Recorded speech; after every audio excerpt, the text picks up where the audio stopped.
Heyo, good morning. It is 8:47 Eastern Time, and we are waiting for day 2 of the retrial of Austin Ford. David had work, so but I got a better one, at least for entertainment purposes. Hey guys. Hi, this is Loki. He's not happy with me, but the cat tree was he's like, I don't like you anymore. But the cat tree was about to tip because he's huge. He's like, I don't care if you saved my life. I still hate you. Yeah, that's a cat, more or less. Oh, yeah. I see. Yeah. Kim and Sherry. Hi, Sherry. Morning. And, yes, good morning, Gigi and other Kim and Sherry. Yeah. And, MLS. Hey. I thought you were supposed to be working, sir. Yeah, work.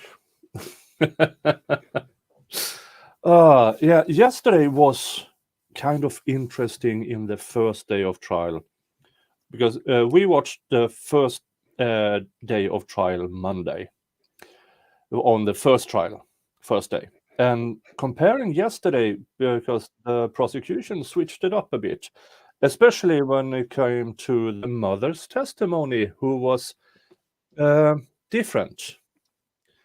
Since she did not remember in the first trial, she had clear recollection of this trial. That was interesting.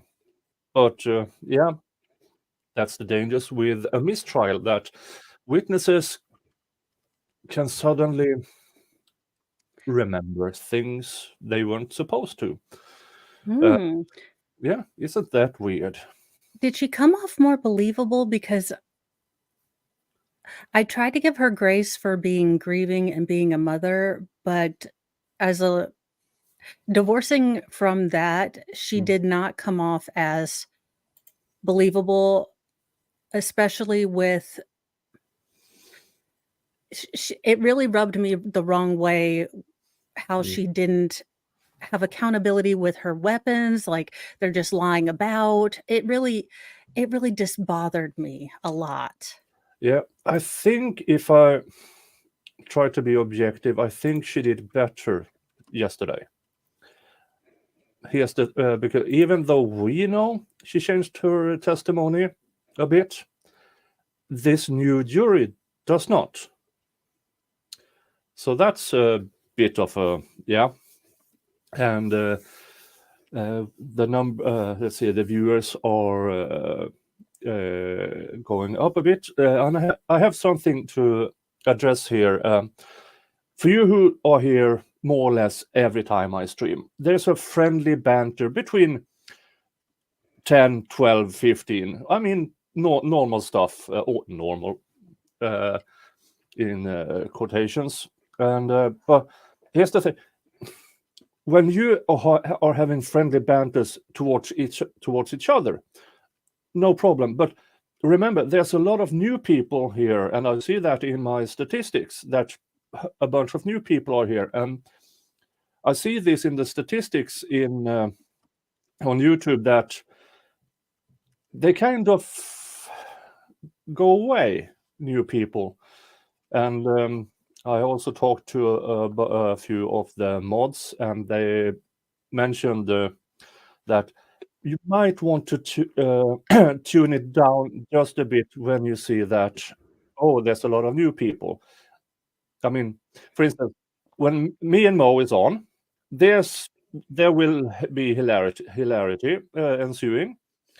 When me and David is on, still hilarious, but more maybe analytical, because two people with low degree tend to be not boring, but more analytical. Well, you guys tend to get into the more meat and potatoes of, this is the strategy they're using. This is the legal Latin-y thing. This is, the subpoena Duke Nukem that they're using. I mean, all the things. Yeah. And yeah, so please just be watchful with who you're doing the banter with, because channel needs to grow, and we need the new people for that, who just, oh, I wonder who this Viking hillbilly with I'm a hillbilly with all my teeth. Really, we have never been closer to syndication, y'all. Hollywood is collapsing. ABC, Yeah. I'm willing to talk. Yeah. And yes, MLS, we are talking directly to you. Yeah, David. Yeah. No names, but just you. What? Okay, Breaker is getting redirected too late. Something is serious is wrong with YouTube. I don't know what it is, because chat window all of a sudden decides to, no, I need to restart, and then okay, where did all the chats go? Yeah, And it doesn't really speak with StreamYard, which is the thingy I use. Yeah, so it's a bit confusing. And then this that Chrome and StreamYard doesn't really fit well. So now I'm trying out Edge, which I really don't like, because Microsoft Edge, that window internet thingy, kind of says if you, in the fine print, that we will read everything in your computer, everything on your social media, and everything, and there's nothing you can do about it. Even if you say, no, I deny everything, yeah, then you refresh, and then you refreshed. That means you now accept. So yeah, that's Microsoft, because Bill Gates is yeah.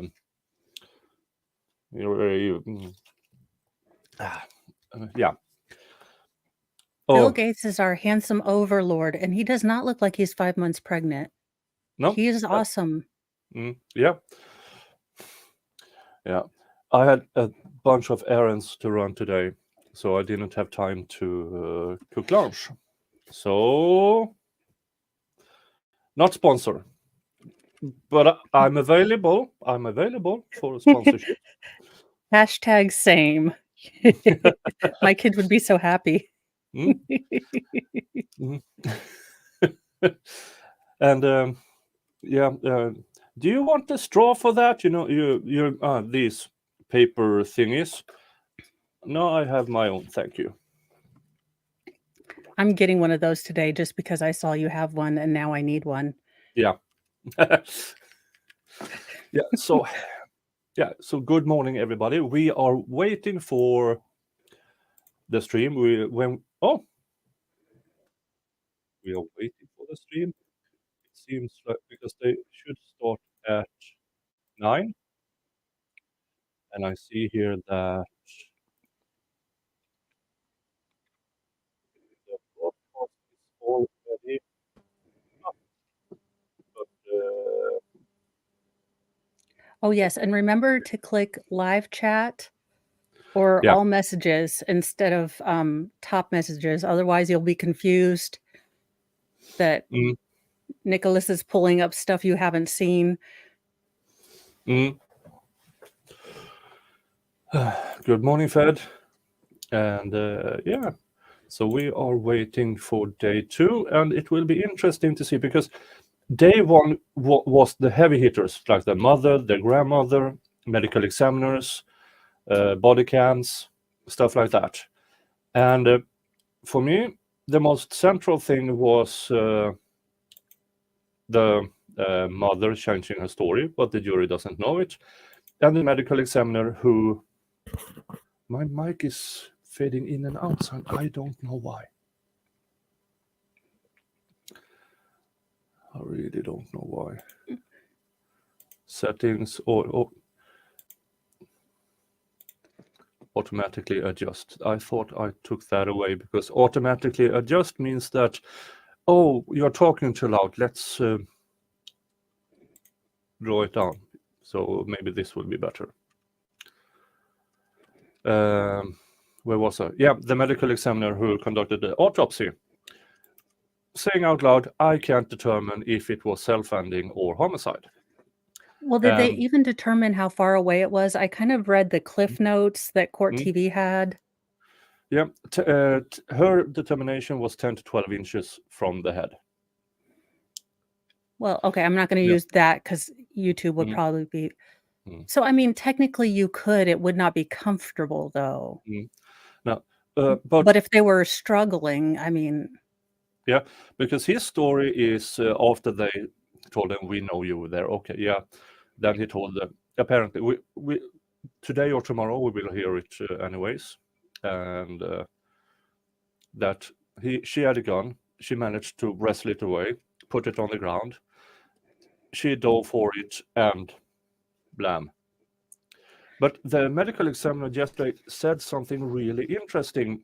We didn't see the picture of it, but she described, well, there is the head of the deceased. There you see the arm. And in between you see something that isn't there. And the imprint looks like the imprint of a firearm. And all of a sudden, and then she started to explain, well, yes, if she pulled the trigger herself, then the ending should have been almost instantaneously, which means that the gun would have been dropped at approximately that place. And that was really interesting. In my interpretation of her testimony, she is leaning more towards self-ending than homicide, but she cannot determine it. Did the mother also again testify to the daughter having been on a psychiatric hold? No. Was that... No. Now she was defense just didn't bring that up? because something must have happened in between trials. Because her testimony was, no, we went in for a checkup. She wasn't committed. That's a big change that I don't... I mean, that's a huge change. That's a huge change.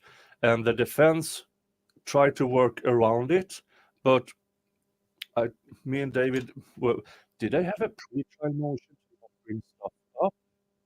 Is there medical papers we don't know about? I mean, because that's a really big change. Yeah, that seems like a lot of dirty pool if you're not gonna allow them to put that in, because that really does put in the whole, kind of Depressed, mindset that she... Yeah. The, Yeah, it was really, really strange. Nicholas, where Kim is asking where on her head was the wound? If you Let's see here. The description was behind the temple, over the ear. okay, So so more it or less wasn't like no. no, okay. And that was one thing about the medical examiner's testimony, that she shaved the head to see Okay. how is the stipplings looking. And for me, this was a girl of color with braids. Wouldn't that stop a bit of these? Yeah, I would think she would have to examine the braids around Yeah. there, or at least take pictures around there. Mm, I mean, but I'm not a CSI. no. Look, I'm only pre-crimology Yeah. and cosmetology. Yeah. But she will be cross-examined. She will be the first witness today, because that was the Okay. last witness of yesterday. So today they will start with a cross-examination of her. How does the defense attorney have a full mustache this time? No. Oh, for the love of God. Hmm? I'm rooting for him, but I need Hmm. a pencil. I need an eyebrow pencil, and I need to color that in. Hmm. I don't understand it. I don't get it. Hmm. Either have a mustache or don't. Yeah. The little But thing where I remember boss guy from NCIS had a similar mustache. So maybe it's something. I don't know if you watch that show. no, Mm. I got mad at CSI and all that because it portrays like, the court case is done in a week, like everything's done, and they're like, they Mm. have the whole Mm. Tom Cruise like in Biggin, in Yeah. Biggin. Yeah. Always amazingly. Oh, killing. 1 week of investigations. Next week trial. No, no, that really don't happen.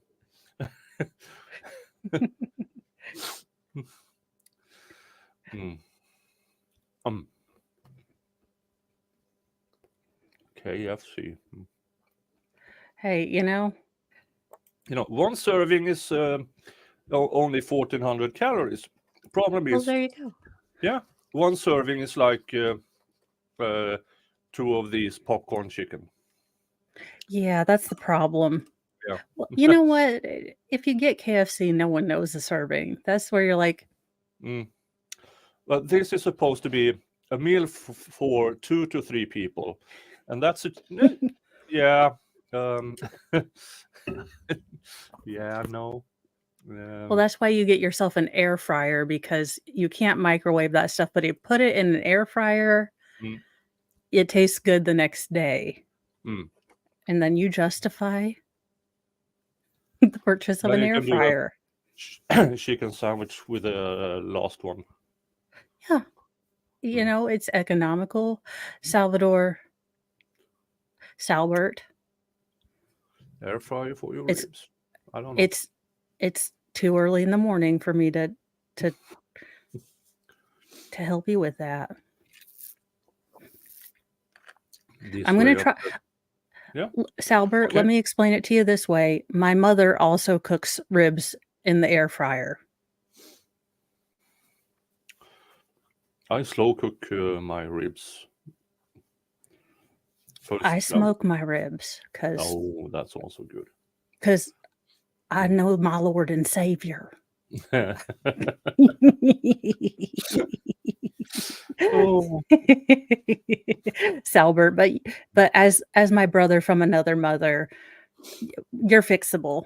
We'll show you the way.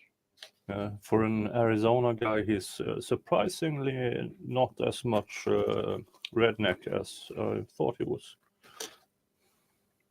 I don't get Arizona. It's too daggone hot, but it's people choose to live there. I don't get it, but it's not. Oh, welcome. Bye from Canada. Yeah. We are still waiting for the day 2 to commence. Law and Seaward. There. Tractor up.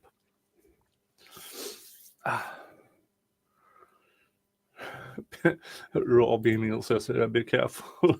I'll be like, Arizona, there's more than one of us here.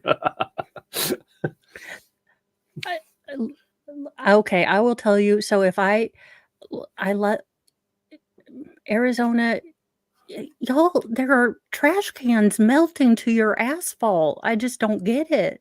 Y'all can have the state. I'm just not going there. And I would sentence all cyclists to live there if I was Empress of the world.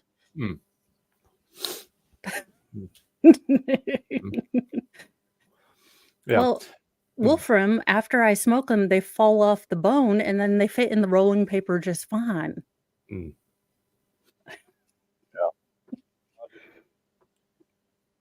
I put them on the I have what we call it in a tray. Then I have this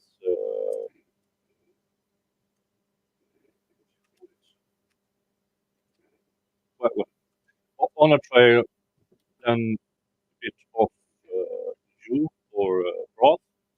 Then I in the oven with foil over, let it steam for maybe 10-15 minutes.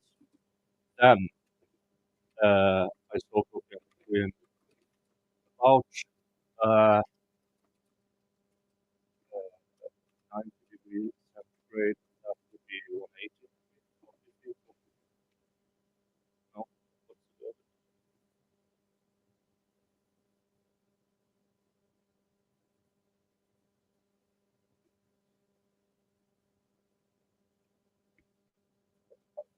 yeah, 190.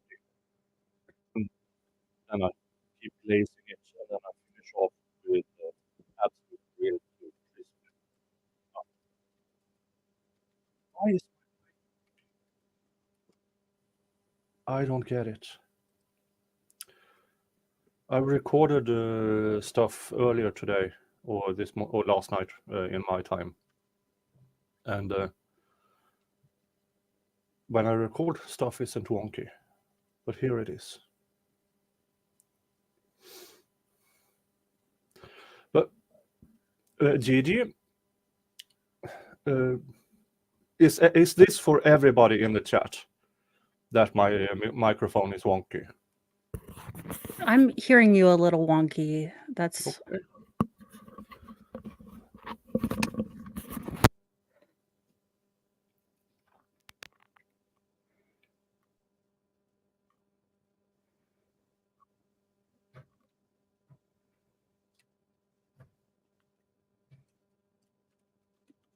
Are you touching it?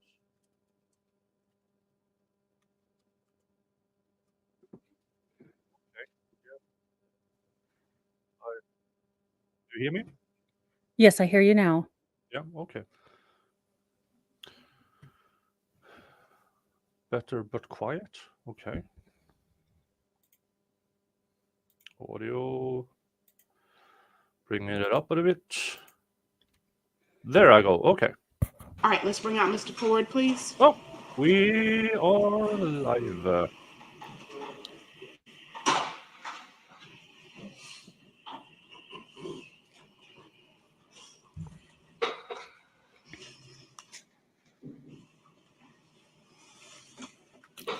Did we figure out how to say the judge's name?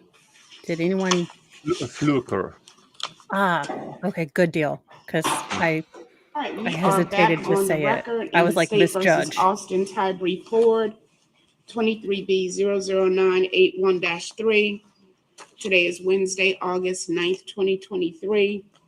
This is the continuation of the criminal jury trial.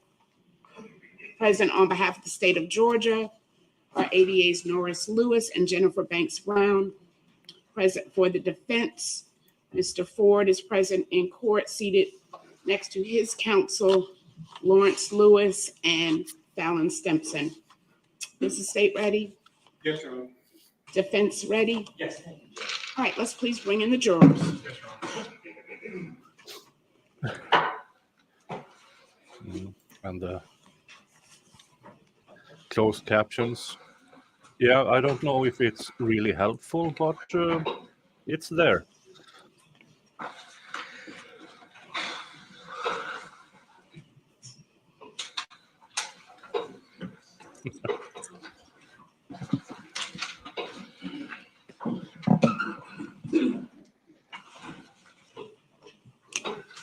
Yeah, I know that All reference. right, good morning, everyone. Welcome back. We will continue with the cross-examination by the defense of Dr. Terry. Mr.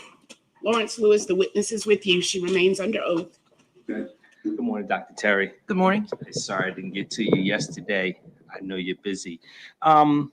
In 1990, if I understood your testimony, in 1990, you began a 5-year program in pathology. Is that correct? That is correct. All right. So by my calculations, you've been doing autopsies for almost 35 years. Is that correct? It's something like that. Yes, it's over half my life. Okay. In that 35 years, I think you estimated it at 61 or 6,200 autopsies. Is that right? Well, I actually had my staff count within the past few days, Nice. and I am between 6,200 and 6,300 autopsies I've done in my career.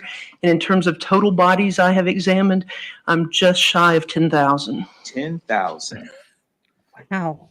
And is there continuing Is sort she of a serial education killer? for medical examiners the way they have continuing legal education for How many lawyers? of those are? Correct. There is continuing medical education I have to undertake to maintain my medical license. And how many hours a year are required? Well, it's 40 hours every 2 years. Okay. And given the fact that you've done autopsies for more than half of your life, do you teach at any of the conferences? Occasionally, I will be asked to give instruction here in the county to investigators or police officers who are going to be investigators.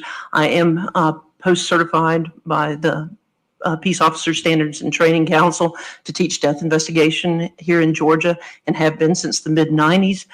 When I was with the Fulton County Medical Examiner's Office, I was an assistant professor of pathology for the Emory University School of Medicine to teach forensic pathology. All right.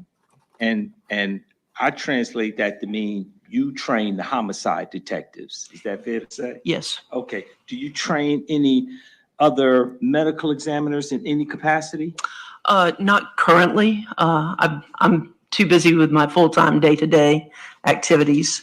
But we do have some informal meetings where the local medical examiners will try to get together and share cases, but that is very sporadic because of all of our overwhelming caseloads right now. And Could you yesterday, I imagine think you that, Gen testified Con? about having some Medical trainees. Examiner Con? I'm going next Obviously, year. that wasn't necessarily medical examiners. Who were you referring to as trainees that you trained? Correct. Back at Fulton County, as I mentioned, when I was a resident, I rotated through the Fulton County Medical Examiner's Office. Well, first of all, as a pathology resident, we would do a 1-month rotation in forensic pathology. And I did mine in 1992 as part of my just general pathology training. And then, as I said, I spent my entire 5th year at the Fulton County Medical Examiner's Office. So in the Fulton County Medical Examiner's Office, when I was on staff there, I would assist in the training of residents who are rotating through the program, as well as individuals who are doing the fellowship year, so had completed a residency in pathology and were doing subspecialization in forensic pathology. So I was participating in their training and supervising their autopsies. In the last 10 years, Dr. Terry, has any other medical examiner come to a different conclusion than you in the determination of the manner of death in any autopsy, whether it's a criminal case or a civil case? Well, occasionally I have seen cases where other paid consultants have been given some of my cases to review and had a differing opinion. And certainly that happens from time to time, but it's been very infrequent. All right. So in the past 10 years, has it happened less than half a dozen times? I'd say less than 10 times. Got you. And specifically in this case involving Tory Lang, were you ever made aware that any other medical examiner or any other private person came to a different conclusion than undetermined? No, I'm not aware of anybody else coming to a different conclusion. Specifically in this case, the body of Tory Lang arrived on July 28, 2021. Is that correct? I'm sorry, she arrived when? July 28, 2021. Is that right? Did she arrive at the medical examiner's office? Let me double check something, That's fine. Take your time. because I'm not sure I'm understanding what date you said that she arrived. Yes, July 28th. 28th, okay. Yes, I thought you were saying July 20th. No, that is correct. She arrived at our facility on July 28th, 2021. And if I understand the process or procedure, an examination of the exterior of her body is done first. Is that right? That is correct. That takes about 90 minutes to complete? It depends on the nature of the case, but in this case, I would say, given that I collected trace evidence, including all the swabs and smears that I collected, probably so. It was probably somewhere around an hour to 90 minutes. And those swabs, that's part of what you discussed yesterday when you talked about the sexual assault kit. Is that right? That is correct. And collecting the trace evidence, as I mentioned, the blood that was out of place that was on her right thigh, that was something else I collected as part of the trace evidence. The examination of the interior of Tory Lang's body, that was done the next day on July 29, 2021? Hello, That let's is go, correct. And that took Brandon. about how long? Well, the internal examination also would probably have taken about an hour to an hour and a half. And the report, your final report on all of your findings, when was that prepared? Okay, well, as I'm conducting the external examination, I'm dictating over the body. So I'm recording in great detail what I'm doing and what I'm seeing. Following the completion of the internal examination, I dictate my findings right at that point in time. Then it takes some time for me to have the report transcribed and for me to proofread it. And so I actually signed off on the report on August 17th, 2021. That is when I finished my proofreading and finalized my report. So if I understand what you said, on July 29th, you made the determination that the manner of death was undetermined. Is that fair to say? No, that's not fair to say. All That's what's fair to say is my external opinions and impressions are recorded on the 28th at the time I'm doing it. My internal impressions are recorded on the 29th. So I have that dictated and prepared to go to the transcriptionist. Then I'm communicating with the homicide detective. I'm collecting whatever other evidence might be outstanding, any other information I can get from my investigators, reviewing scene photographs before I proofread the report, make my final opinions and conclusions, and finalize the report on August 17th.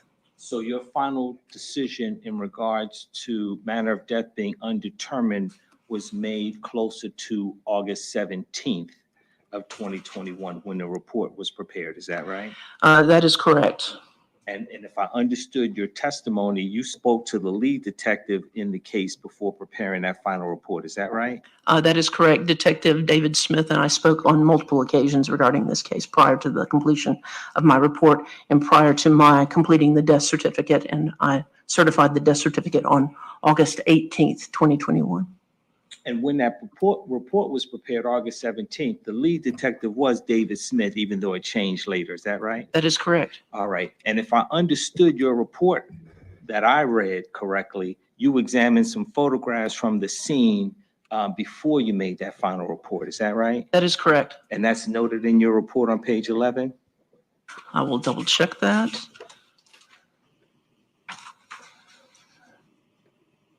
Yes, that is correct. And as you said, you also spoke to Detective Smith before coming to your final conclusion regarding the manner of death. Is that right? That is correct. Detective Smith told you that the subject had expressed a desire to end her life. Did Detective Smith tell you that? That calls for hearsay and contains hearsay within the question. Your response? I'm going to withdraw that question. You had a chance to speak to detectives. Let me just instruct the jury to. You're muted. defense is coming out guns blazing. Well, he got it out there. He couldn't get it from the mother yesterday because she changed the testimony, and there it is. If prosecution plays dirty, this defense attorney isn't scared of doing it himself. Well, I mean, the thing is, that was a pivotal thing. I mean, that was the thing that put into my mind, again, coupled that with the first trial, the grandma saying she was a high achieving, very Mm. goal orientated person.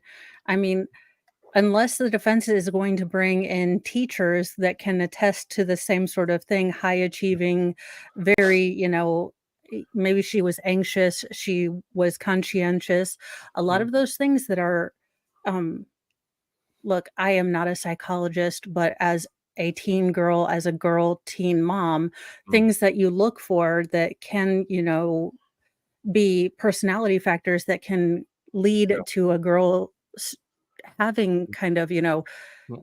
lead into eating disorders or different things that, girls can get into when they're in maladaptive behaviors in high school. So, I Yeah. don't know.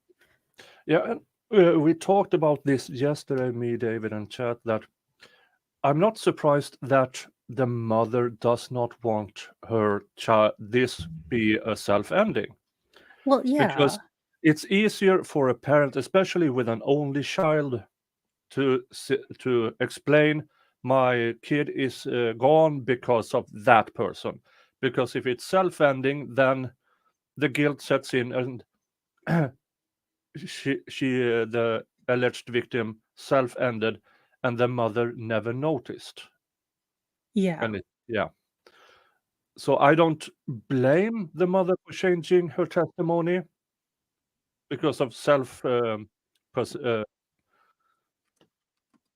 preservation. No, what's the word? Preservation, self-preservation. Yeah. But this is a trial. A young kid's life is at stake here.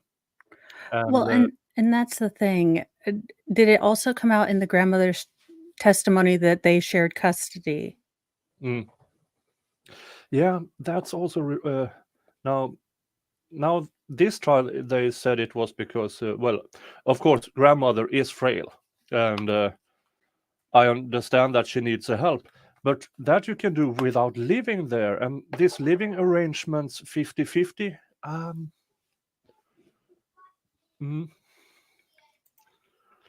Yeah, and the mother from I don't know where she worked, at the mall yesterday. Oh, she worked there. She did this, and yeah. Yes, Unicorn. Her mother changed her testimony, and especially regarding the hospital visit. In April, in the first trial, she said that the daughter was committed for more than 24 hours. This time, no, they were just there for a checkup because she took some medication and she wasn't feeling well. And that to me said, okay. And the defense said, what medication? She wasn't sure. So now the day after, okay, was she taking pills she wasn't supposed to in a quantity that might have? I mean, that's what it sounds like. And we will see if. Well, that also means that that could have been another self-ending attempt. And again, if they're going to play dirty pool, I mean, this is going to be another thing that I'm not a lawyerly person, but if they're trying to keep this out, could that be not another case for a mistrial if they're, again, trying to keep out evidence that she has a pattern of self-ending behavior? Yeah, and the prosecution trying to keep it out. I don't know, because I haven't heard any of the pre-trial motions or what is said before the camera is on or during lunch or stuff like that. So it's hard to know without it being shown on stream what is actually being said. But now we know that the defense is not playing games. They will get this in in some way, shape, or form. Yeah. Let's continue. Let's go back a few seconds. Right? That is correct. Detective Smith told you that the subject had expressed a desire to end her life. Did Detective Smith tell you that? Calls for hearsay and contains hearsay within the question. Your response? I'm going to withdraw that question. You had a chance to speak to Detective. Let me just instruct the jury to disregard the question that was propounded by Mr. Lawrence Lewis. You can either rephrase or move on. I'm going to rephrase it. Detective Smith gave you information about the case. Is that right? That is correct. The information that Detective Smith gave you about the case, that was also important in you making your final determination in regards to the manner of death. Is that right? I don't know how I would characterize it as important, but it was a factor in considering my determination. Okay, good. And irrespective of whether what he told you was the truth or not, you used information that he had given you along with the photographs at the scene and along with your observations of the internal and external autopsy. Is that right? That is correct. I'm taking all of the information that's available to me and considering it. And I believe you testified at an earlier hearing that you were looking for additional information that might be available prior to deciding whether or not you could come up with a more definitive manner of death. Is that right? That is correct. Okay. And those are almost two questions in one. One, you did say that at a prior hearing under oath. Is that right? That is correct. And number two, that was true. You were trying to gather as much as you can so you could make a definitive suicide homicide as opposed to undetermined. Is that right? That is correct. Okay, the science itself, the science says that Tory Lang was lying on her back facing skyward when she was shot. Isn't that correct? That is correct. When she received the gunshot wound, that was the position she was in. All right, the science is clear that she was not shot while standing and then fell backwards. That's correct, right? That is correct. And how did you know that? Well, as I testified earlier, based on the blood flow pattern and also looking at how her braids are positioned and looking, and the particulate dirt on her back, I think helps support that. But mainly the factors, the science that puts her in that position is the blood flow and the fact that her braids are fanned out behind her head. She didn't just fall in that position. She lay in that position and then received that gunshot wound. And the science is clear that she wasn't shot while sitting on her buttocks and fell backwards. Is that right? That is correct. Same reason, blood flow. Yeah, exact. Sorry, yes, for the same reason, based on the blood flow pattern. Okay, in your almost 35 years, can you recall a homicide where somebody had laid down on the ground in preparation for being shot? Let's see, lying on the ground, I can't really say necessarily, well, actually, I can't think of a self-inflicted case where a person was lying on the ground, and that has been relatively recent. It is not unusual for people prior to shooting themselves to strike somewhat of a position of repose, sitting, lying back, something like that. But outside on the ground, I can't think of one other case that was a suicide that was recent within the past few years. All right. Yeah, and I said this yesterday. Her testimony, I believe the medical examiner, this medical examiner, is leaning more towards self-ending than homicide. Well, and from what I know from doctors and medical examiners, surgeons, doctors that choose to go into practice away from the people tend to not have those peopling skills, and they tend not to like when you question their diagnosis. So my guess is she is not very happy with the prosecutor almost trying to impeach her idea. So yeah, we noticed that yesterday during her direct during the direct, that the prosecution tried to inflict that when she was shot, when she was killed, he tried to ask, and she corrected him by saying when the gunshot wound was inflicted. So she kept trying to correct the prosecution. So, but we do know that the defendant have said that there was kind of a struggle of the gun. So that kind of contradicts this with her laying down and posing herself for it a bit. But this is not a good witness for the state, regardless. Have you ever seen a homicide situation where a person sort of sits there and sprays out their braids and in repose and then somebody else shoots them? Have you had a case like that? No, I cannot think of a case I've had like that. Yeah. All right. And while lying on her back looking upward, the bullet enters the right side of Tory Lange's head. Is that right? That is correct. And it travels to the left side of her head. Is that right? That is correct. But the round never actually exits her head. Is that right? That is correct. All right. Did the round lose momentum, or was it prevented from exiting her head by the ground or another object? It stopped because it lost momentum. The left side of her head was not against the ground or any other object. And one of the reasons I know that is there's no abrasion or scraping of the opposite side of her head. I recovered the bullet within the fractured skull on the left side of her head beneath the scalp. The science tells us that the bullet lost momentum as it traveled through her brain. Is that fair to say? Or through her brain and skull. Yes, her head. Yeah, and I say the science because that's sort of how I see you. I see you as speaking for science. That's how you see yourself? Is that fair to say? That is correct. If science had a mouth, we This wouldn't lawyer need is you. If it had a smooth. brain and vocal This lawyer is cords, so but it smooth. doesn't. This lawyer is here we have flirting. Dr. Terry. Is that fair to say? Well, okay. Yes, I'll go with that. Thank you. All right. The science also this tells us lawyer. that the muzzle is approximately 10 to 12 inches away from Tory's head when the weapon's fired. Is that fair to say? Yes, and that's based on the stippling. And what would the jury see if the muzzle was placed directly against her head when the gun was fired? If the muzzle was placed directly against her head at the time it was fired, what I would expect to see is what's referred to as a stellate entrance wound. Because as I said yesterday, when the gun is discharged, you have gases that come out of the end of the gun, and the gases would get trapped between the scalp and the skull and cause the skin to tear or lacerate. And that gives a very irregular appearance that is somewhat star-shaped. That's what is typically seen with a contact gunshot wound to the head. You may or may not see a muzzle impression from the gun, too, with a contact wound. And then typically you also see soot at the edges are embedded within the wound. And sometimes you can have some burning of the edges of the wound, again, because you've got flame, heat, gases coming out.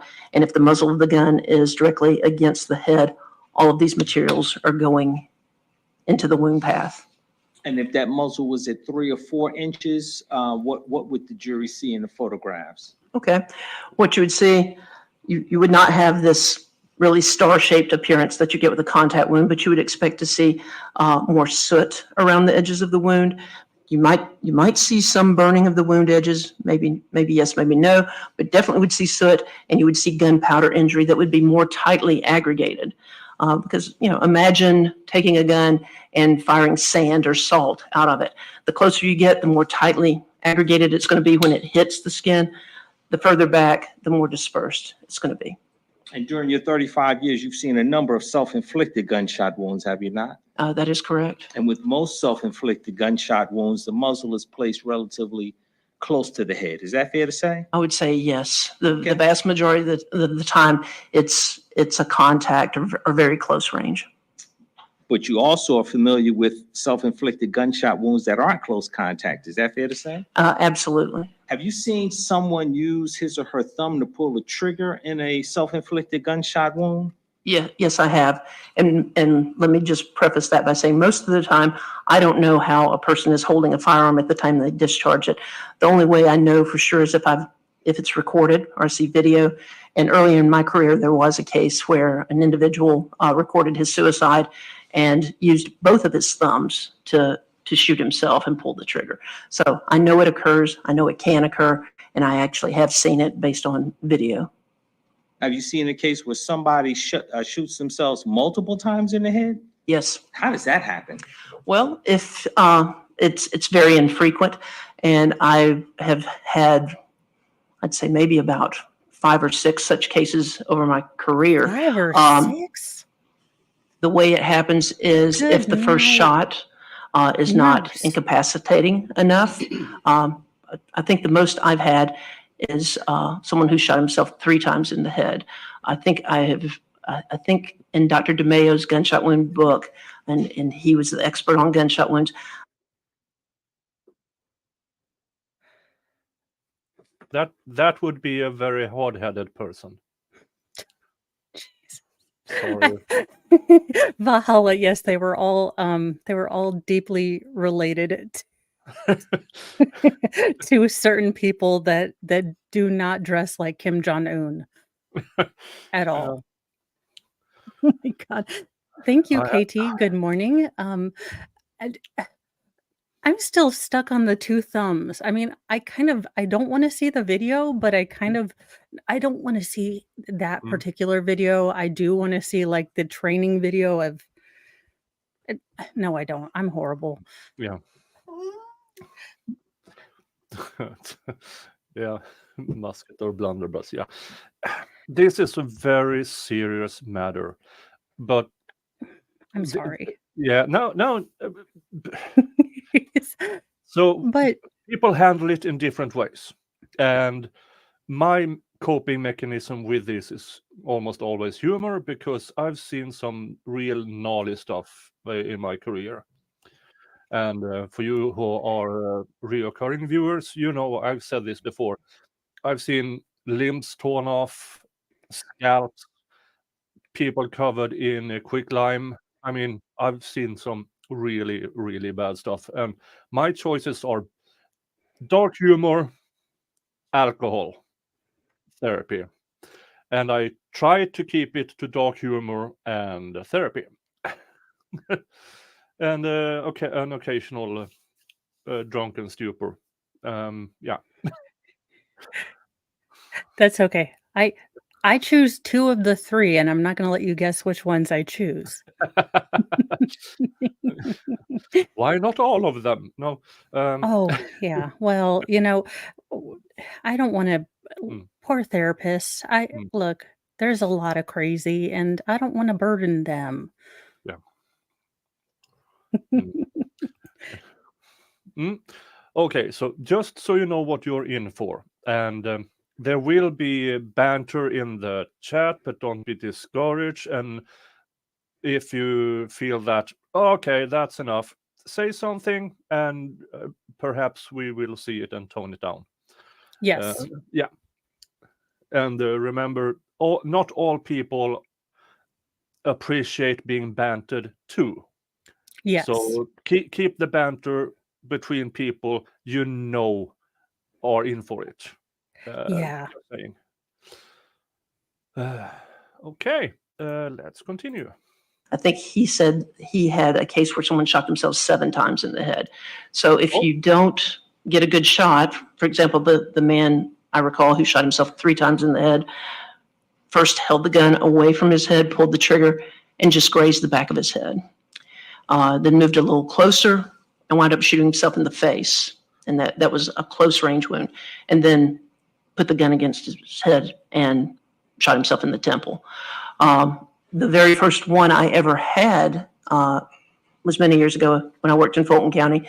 And an individual shot himself twice in the head with a small caliber weapon. Both wounds were contact, but one was so low that it completely missed the brain and just kind of went through the base of the skull. Then he moved it up a little bit higher. Both were contact, and there was no doubt this was self-inflicted because he was in a room that had burglar bars on the window and one of the latches on the inside of the door, such that you cannot exit the door and latch, kind of that loop type latch around the ball. So there was no way someone could have shot him and then left the door secured in such a manner. So there was no doubt he was the only one in the room. So it does happen. It is very infrequent. Is the gunshot wound to the head or face the most frequent type of self-inflicted gunshot wound? I would say yes. And in fact, in looking at gunshot wounds of the head, most frequently it's to the side of the head. And what percentage of the self-inflicted gunshot wounds are women versus men? Oh, women versus men. I know a lot of people think women don't typically shoot themselves in the head, but we've come a long way. We can do a lot of things that men do. And Feminism. certainly women do shoot Yeah. Yeah. Serial killers. Burning our bras And serial killers, burning bras, self-endings. We can do it too. Oh, that was dark. I need a t-shirt. I need it. Yeah. Uh, Chat, Farrell, wherever you are, I need a t-shirt. I don't know if that's going on my merch shop, Oh. but Rosie the Riveter and Equality somewhere is going to be on there. Somebody needs to clip that. I'm having a Bronca moment. I'm like, well, no tie Bronca moment. Oh, you know, she's Equality. growing on me. She's growing. You know, what is it, Cagney, or is she Lacey, or is she Starsky and Hutch? I don't know, but we've come a long way, sisters. We've come a long way. I like her, and it's becoming more and more apparent that she, in my opinion, believes that the prosecution is full of it. Yeah, well, it also helps that the defense attorney is just romancing the pants off this woman. He's like, you are the science. I believe you. And I'm like, sir, if you would just grow out that mustache. Yeah. Let's just listen to that again. The self-inflicted gunshot wounds are women versus men. Oh, women versus men. I know a lot of people think women don't typically shoot themselves in the head, but we've come a long way. We can do a lot of things that men do, and certainly women do shoot themselves in the head. I think all in all, with suicidal gunshot wounds in the head, we do tend to see more men that do it, but certainly women shoot themselves in the head as well. And it's hard for me to establish a percentage off the top of my head, but I'd say I probably see women shoot themselves in the head more than I see them shoot themselves in other areas of the body, such as the chest or abdomen. In your experience, in some of the cases where the gunshot wounds are self-inflicted, person committing suicide might fire the weapon before he or she shoots himself. Is that correct? That is correct. What's a stovepipe? Okay. A stovepipe is when the spent cartridge casing in a semi-automatic weapon does not eject. As a medical examiner, most of the time I see this when the person holding the weapon does not have a tight grip on the weapon, and the way the new round gets chambered is the slide moves, the spent cartridge casing gets ejected, and then as it drops back forward, it rechambers the next round. If you don't have resistance provided by the hand, it's hard for that slide to cycle back, and so the cartridge doesn't eject and will jam the weapon. And certainly as someone who's inexperienced in firing firearms, I've had that happen when I've shot a firearm. If I don't have a firm enough grip on the weapon, and as I said, we see it in some cases of suicide where the person shoots themselves. They don't have a tight grip on the weapon, and it jams. So the wrist or the arm going limp during the course of the self-inflicted gunshot wound might produce a stovepipe. Is that right? Yes, it might produce that. And in fact, the term I've heard my investigators use is they'll say, oh, they limp wristed it and it jammed.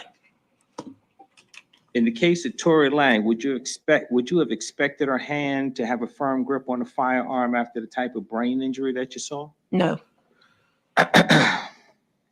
So if Tory test fired the weapon successfully, and then there was a stovepipe with the fatal shot, clearing the weapon might explain why the shell casings came to rest where they were resting. Is that fair to say?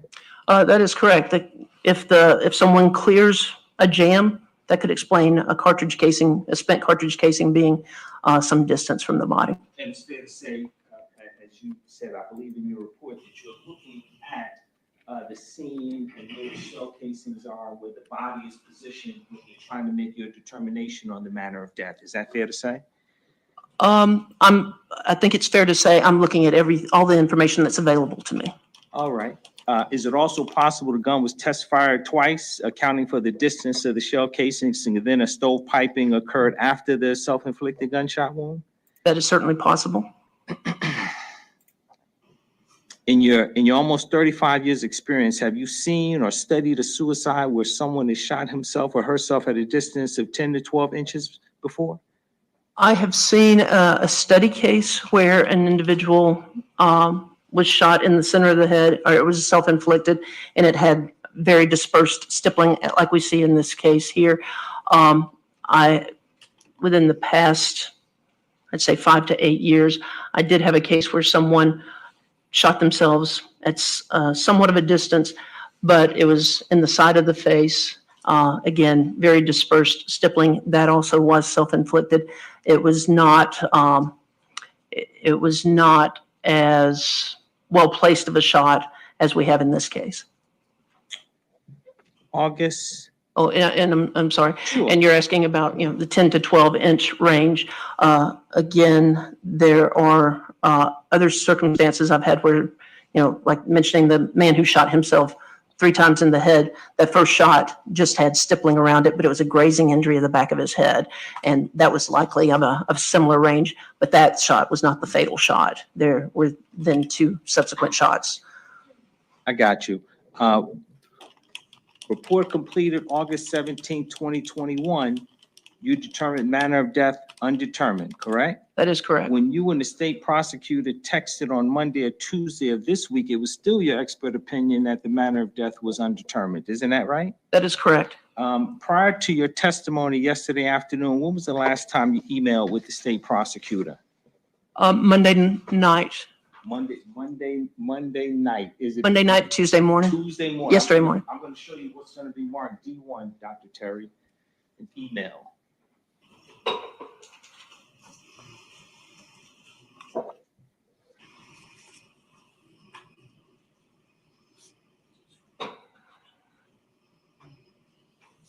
Oh, sorry.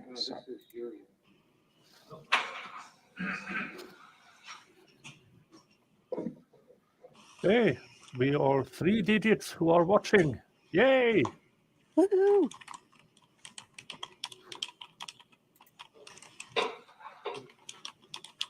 That's not me typing.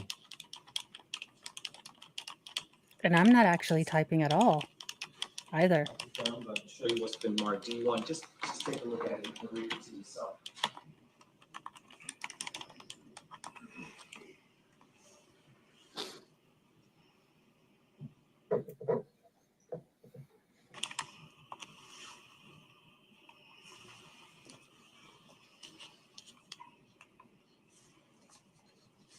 Okay. Email between you and the state prosecutor Tuesday morning at about 1:26 a.m. Is that right? Oh. That is correct. You emailed the prosecutor in response to his email to you at 8:35 the prior day. Is that right? That is correct. Okay. And in your email, August 7th, 1:26. Well, Mr. Lewis, if you're going to go into content, are Sorry, you Judge. moving to tender it? Yes, Judge. I'm going to tender D1. What was said between Response from the state, prosecutor no and her objection? in that mail? All right, I no want to objection. know. D1 is admitted without objection. Okay. The overall email is, listen, I can't determine if it's a suicide or a homicide. That's the overall message in the email, correct? That is correct. Okay. And that was yesterday morning, That is correct. 30 hours ago, That is which correct. is the same opinion you held 2 years ago. Is that right? That is correct. Okay, good. So I want to Was talk a little prosecutor bit trying to ultimately about influence what's her in the testimony? email. One more time? You sent Uh-huh. the email 1:26 a.m. Is that right? That is correct. And in the email, you indicate that you understand that there's been some manipulation of the scene at Yellow River Park. Is that correct? That is correct. And that's what you testified to yesterday, right? That is correct. I understand that there had to be a gun and that the gun was removed, correct? That is correct. And that's also what's in my report. Oh, I this lady don't likes know him. what was removed from the spacing where the blood began to pool. Is that right? That is correct. And but we know that there has been manipulation. Is that fair to say? That is correct. Okay, so, and we also know that there's maybe been some manipulation in terms of the blood on Tori's leg. That is correct. It had to have been put there by some other object vis-a-vis some other person. Somebody else was there. That's something I knew from back at the beginning. Someone else was there at the time this happened. But what that person's role in her sustaining the gunshot wound to the head, I can't say. And that's been the overall message, excuse me, throughout.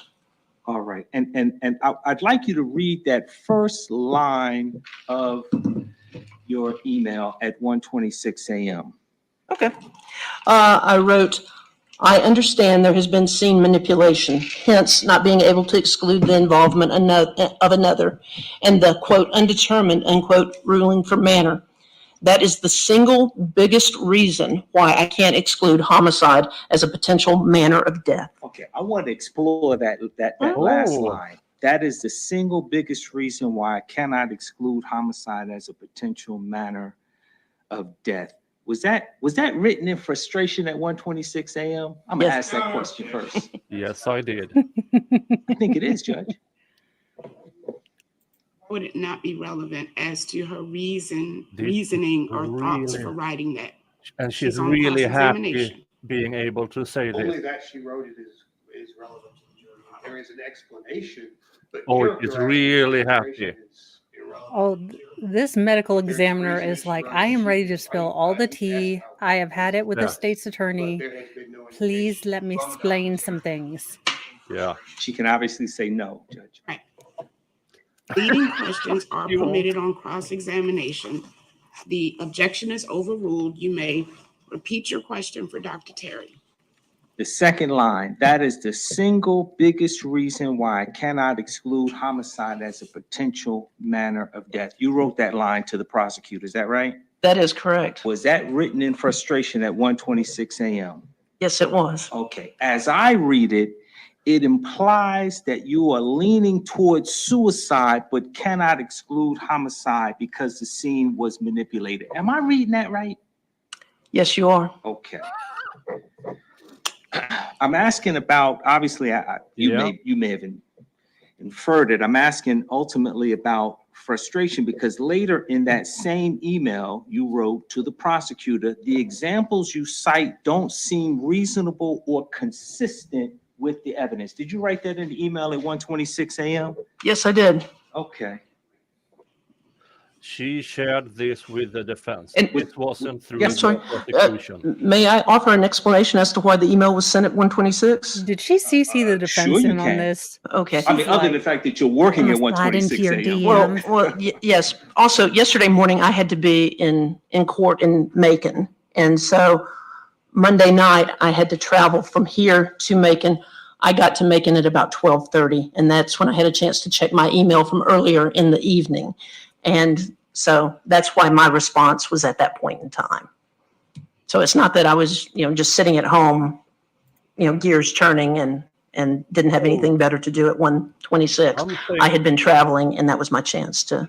I am saying that she's not only saying it's reasonable doubt, she is saying that because of scene manipulation, that is the more or less only reason she can't exclude homicide.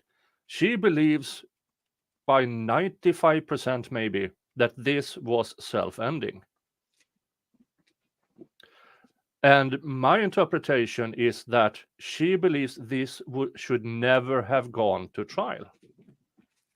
And just the fact that the prosecution is still trying to get her to say something else, that's very about the weakness of the case. I'm telling you, don't piss off semi-autistic people in surgeries. Yeah. Doctors that have to work, that don't like to work with people, do not disregard their diagnosis.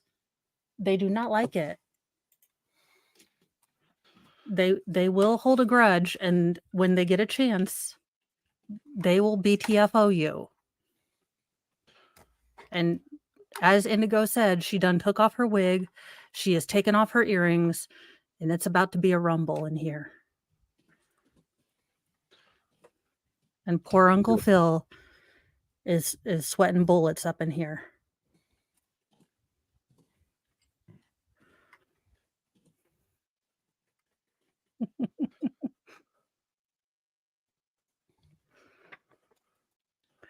This is cross MLS, and do we have it on good authority that she shared this with the defense? Because I wouldn't know how There's they would no get it. way- There's no way, in my opinion, that the defense would have known about this, because this was yesterday, right before her testimony. The day between Monday and Tuesday, the prosecution was trying to manipulate her testimony by look at these cases, and she would answer, because the defense would never have known about this if she hadn't CC'd them, and she's in full right to do so, in my opinion, because this is crucial for the defense and they need to have the information. This is in discovery, and there was no chance in hell for the defense to ask for it, because they don't know the conversations between prosecution and her. So yes, I do believe that she CC'd the defense.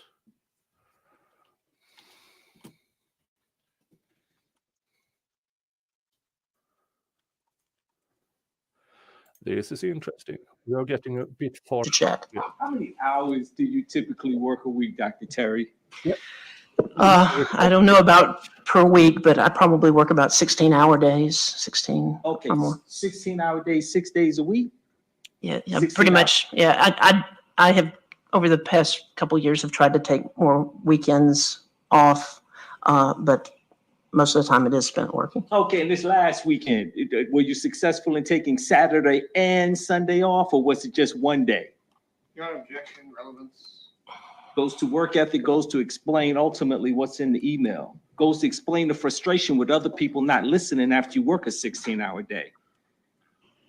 I will allow the question. Did you understand my question? I did.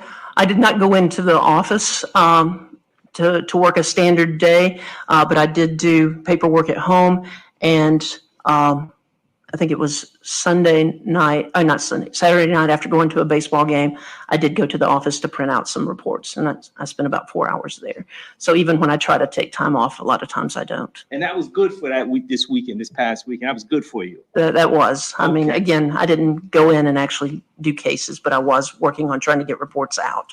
August 8th, yesterday, 1:26 a.m. Was that the last email that you sent to the state prosecutor?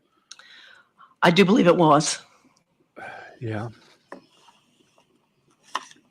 In an effort to be as clear with the science as you could be, you emailed the state prosecutor after sworn testimony back in April of this year also, did you not?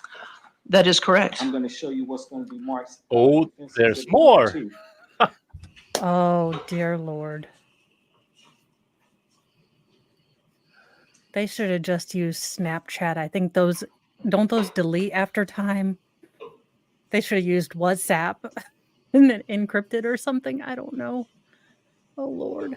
Yeah, this defense attorney is good, but this medical examiner, she wants the truth out there. She can't give two shits on a straw what the prosecution wants. Well, the She's thing there is for the this truth. this boy is facing losing his life. I mean, Yeah. I'm sorry. I don't want to hurt the family of the girl, but this young man is You going have to a lose his question, life. Mr. Lewis? I'm just going to let her review it 1 second, Judge, make sure we orient. That's an email that you sent to the prosecutor back on April 28, 2023. That is correct, and I also Afterward. CC'd you or forwarded it to you. All right, and that email was sent at 12:42 a.m. Is that right? Yes, it was. Okay, so I'm assuming that it's safe to assume that you returned emails either at or shortly after midnight after the rest of your day is done. Is that fair to say? Yes. Okay, and back on April 28th, in that email, you wrote to the state prosecutor and explained how a stovepipe could occur from a limp wrist on a semi-automatic gun. Did you not? Yes, I did. Okay. And did you write to explain how the shell casings could have ended up where they were located on Tori's body? Or around her body? Yes. That is correct. Okay. Based on your 35 years experience, correct? Correct. Now, that's going back into my training, but yes. Okay. Right. Based on the 10,000 bodies that you either studied or looked at, right? That's Correct. what you're talking about, right? Absolutely, yes. Right. And Judge, I'm going to ask that D2 be admitted. D1 and D2 are being, I'm going to contend they're being admitted for the record, but I'm going to ask that D2 be admitted also, because I want to get into D2. Any objection to D2? Just a foundation, Your Honor. While the content was not verified by Dr. Terry as being true and correct, that nothing had been Yeah. taken away from it, that it was in fact the exact text. Now, here's the when All right, do you want to clean up the foundation? That's no. we do know that the defendant, Austin Ford, have in a police interview said to the police, yes, he was there. He took the gun out of there. So that's the manipulation for the prosecution. Then he took the gun and the car away from there. So yes, but that was after she ended herself. Or as the prosecution alleges, after he shot her. But the positioning of the body, and then he would have needed to lay down beside her. And yeah, that sounds, yeah. Yeah, I don't know. But this trial just got really interesting. More interesting than yesterday. No problem. Dr. Terry, as best you can remember from the email, April 28th at 12:30 midnight, does that appear to be the entirety of the email that you forwarded to the prosecutor and CC'd to me? She CC'd? Yes, it does appear to be the entirety of it. And again, it was at 12:42 a.m. and it was sent to Mr. Lewis, but I also CC'd Detective Carter, Richard Escher, who's a DA's investigator as well. And then, as I indicated, I had forwarded this to you as well.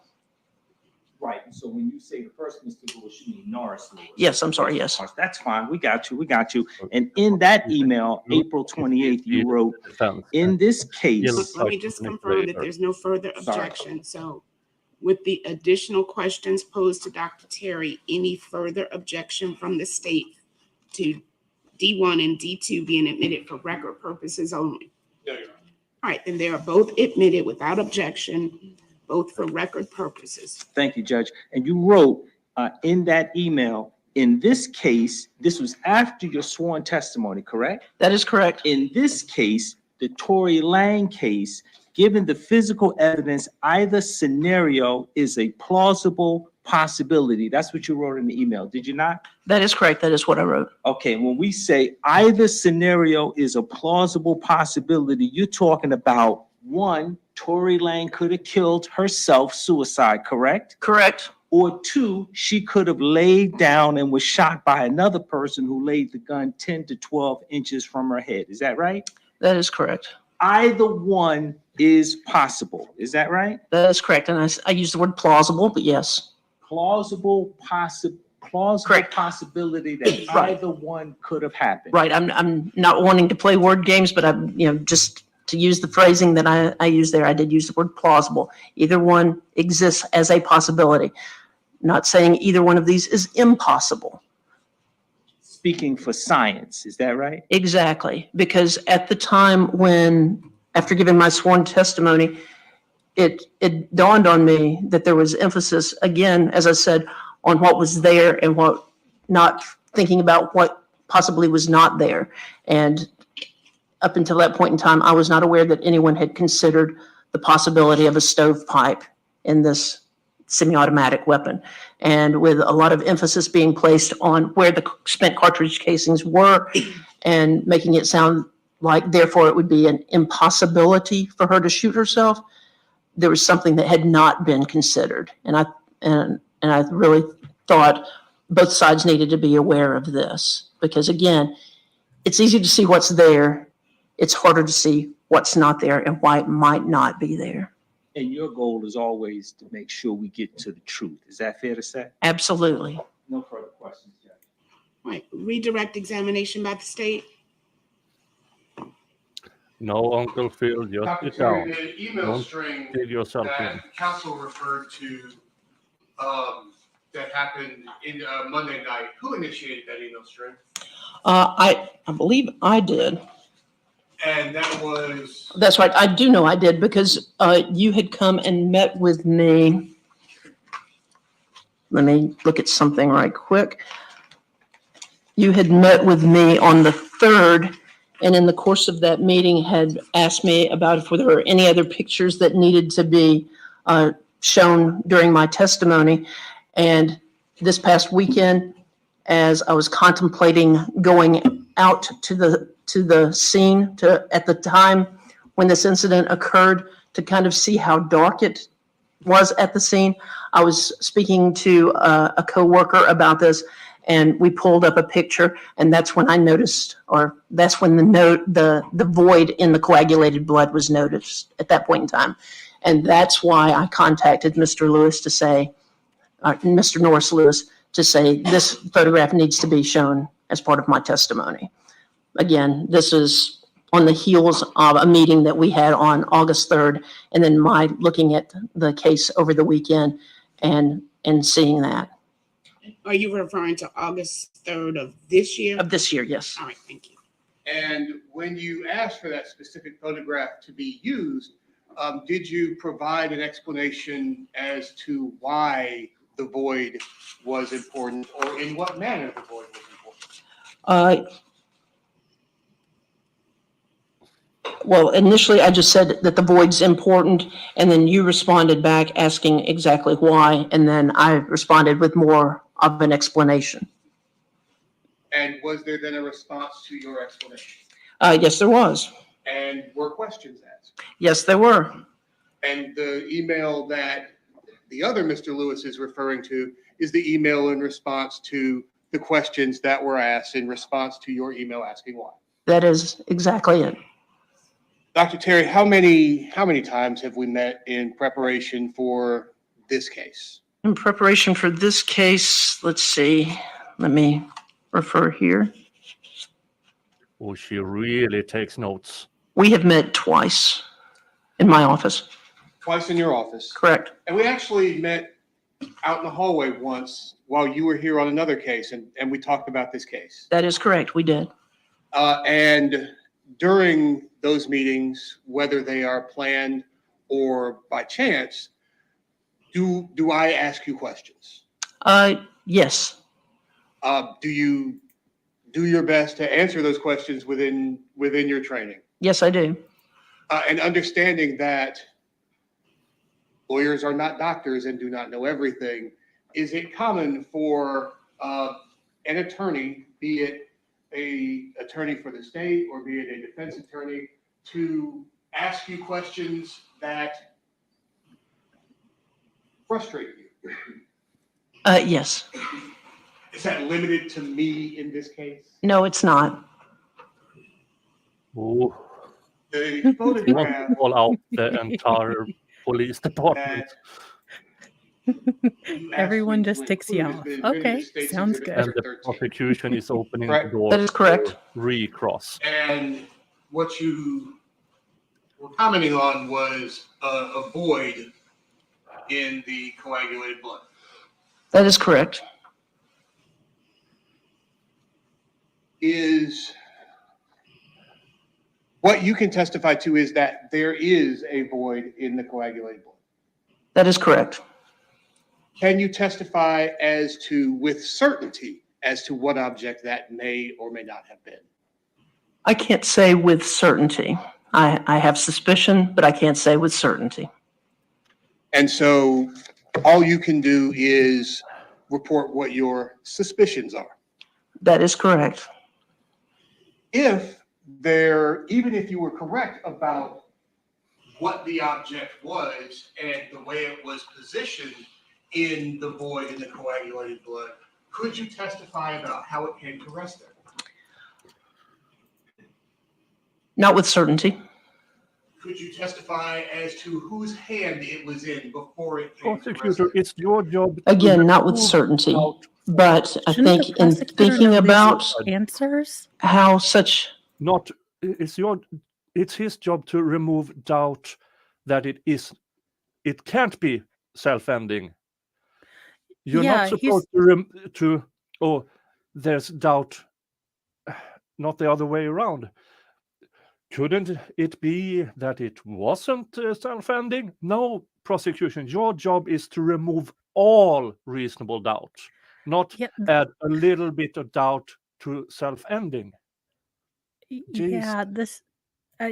Did he read the job description for a prosecutor? I'm just asking for a Yeah. friend. Yeah. how such an object would come to rest here. I think we need to stop and think about possible scenarios, because that's what I do. That's what I play through my head, trying to figure out how to make sense of the physical evidence and what happened and what we could be looking at. As I have indicated multiple times in this case, what gives me trouble is the fact that evidence has been disturbed here. And this has been known from the beginning. The gun's gone, and I've got blood transfer on her thigh. Well, how did the blood transfer get there? Somehow, the blood from her head has gotten on her thigh. She didn't do it. And in this photograph, we can see a void, which would explain why something was there and has been moved. We do know one thing that is absent from the scene is the gun. Could that be consistent with the shape of a gun? I think it could. Can I say absolutely? No, I can't. But, and then getting back to, well, whose hand could the gun have been in and wound up in that position?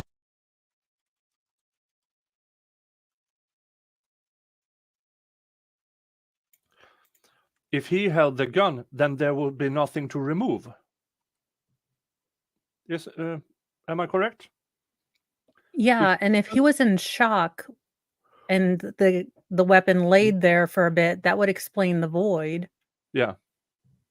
Because if he was the one pulling the trigger, then he would still have the gun in his hand. There would be nothing on the ground, unless the prosecution is saying, well, he held it, he dropped it, he let it lie there until blood had pooled, and then he removed it.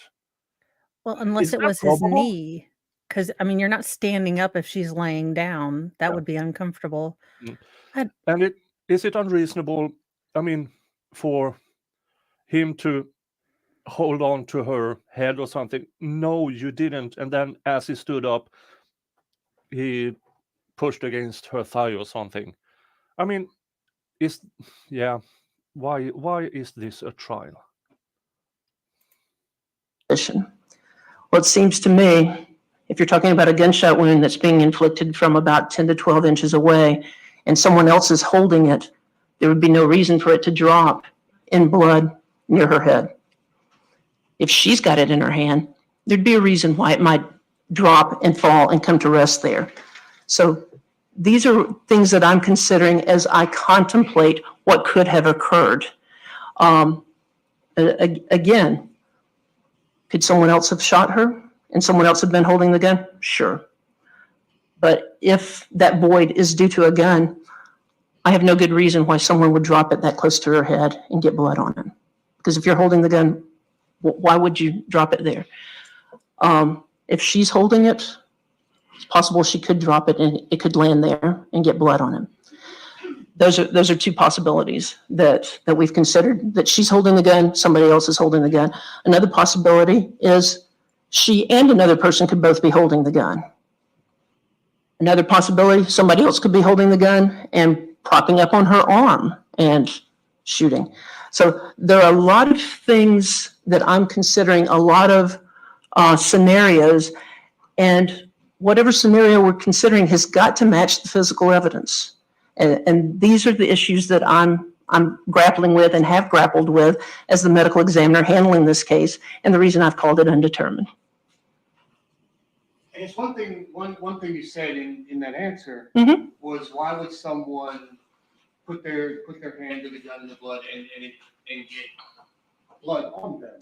Does that assume? Judge, that's not what she said. I'm going to object to mischaracterization of the evidence. That's not what she said. It was a paraphrase of what she said. Okay, repeat your question for me, please. As part of the answer you just gave, you asked, why would someone How does this woman not have to basically potty? intentionally get blood on them? Why would they lean in? She's touch drank her, like touch the 8 gun, of them and little get blood? glasses. Same objection, Judge. That's not what she's saying. It's characterizing. Okay. She's gonna make me need to use the restroom. Take a breath. I don't even find that to be a question. I find that to be a comment. Is there a question? There would be, if I could be allowed to finish one. What is your question, please? Are you Uh-oh. assuming an intentionality with regard to a third party getting blood on their person or transferring blood to Troy Styles? Pause for a second. Is there any objection to that question?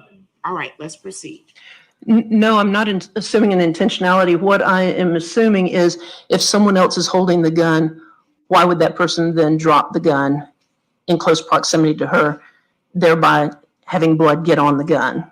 Because, you know, if I've got the gun in my hand and I'm going to take it away from the scene, why do I drop it near the body and then ultimately come back and pick it up with blood on it? Again, just as I think about this. If you had the gun in your hand, leaned in closer to check if the person you just shot was dead and picked it back up, is the physical evidence consistent with that? I would say no, because at that point in time, we've got blood flow and the gun would be placed on top of the blood, not there, and then having the blood kind of pool around it. So is your testimony that the gun was removed after the blood was coagulated? Yes, it'd be my opinion based on what we're seeing here, and that's making the assumption that that's an outline of the gun. Whatever object was there has been moved after we've gotten the blood that's kind of coagulated around it. And this assumes A, that it was a gun, B, that it was in the coagulated blood, and C, that blood first coagulated in the fashion here in this void. Correct. Can science say all that? Literally. Can science say, Let me rephrase my question. Can you, with certainty, can I have the pointer? Oh, absolutely. I'm trying not to stand in front of the jury. Can you testify with certainty that blood that is coagulated in this fashion was in fact here in this void? that blood was in that void? That blood was coagulated just like it is here. Can you testify that it was in fact coagulated there before this void was created?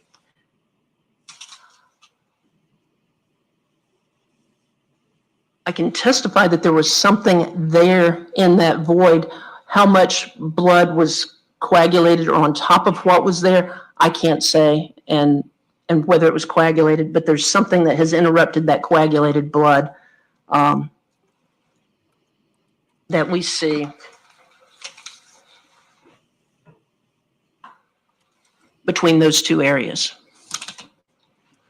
So I'm not sure if that exactly answers, but I can't say the degree of coagulation. But as I gave an analogy yesterday, the blood coming out is kind of like lava coming out of a volcano. It's going to flow over, and there's been something that has interrupted that flow. Do you in fact know what that thing was? As I said, no, I can't say with certainty. Again, I have suspicion based on that outline and based on what I know to be absent from the scene. And can you say with certainty that this area looked just like this area before that object was there? As I said, no, I can't, because I can't say how much blood was there. Only that something has interrupted that flow of blood.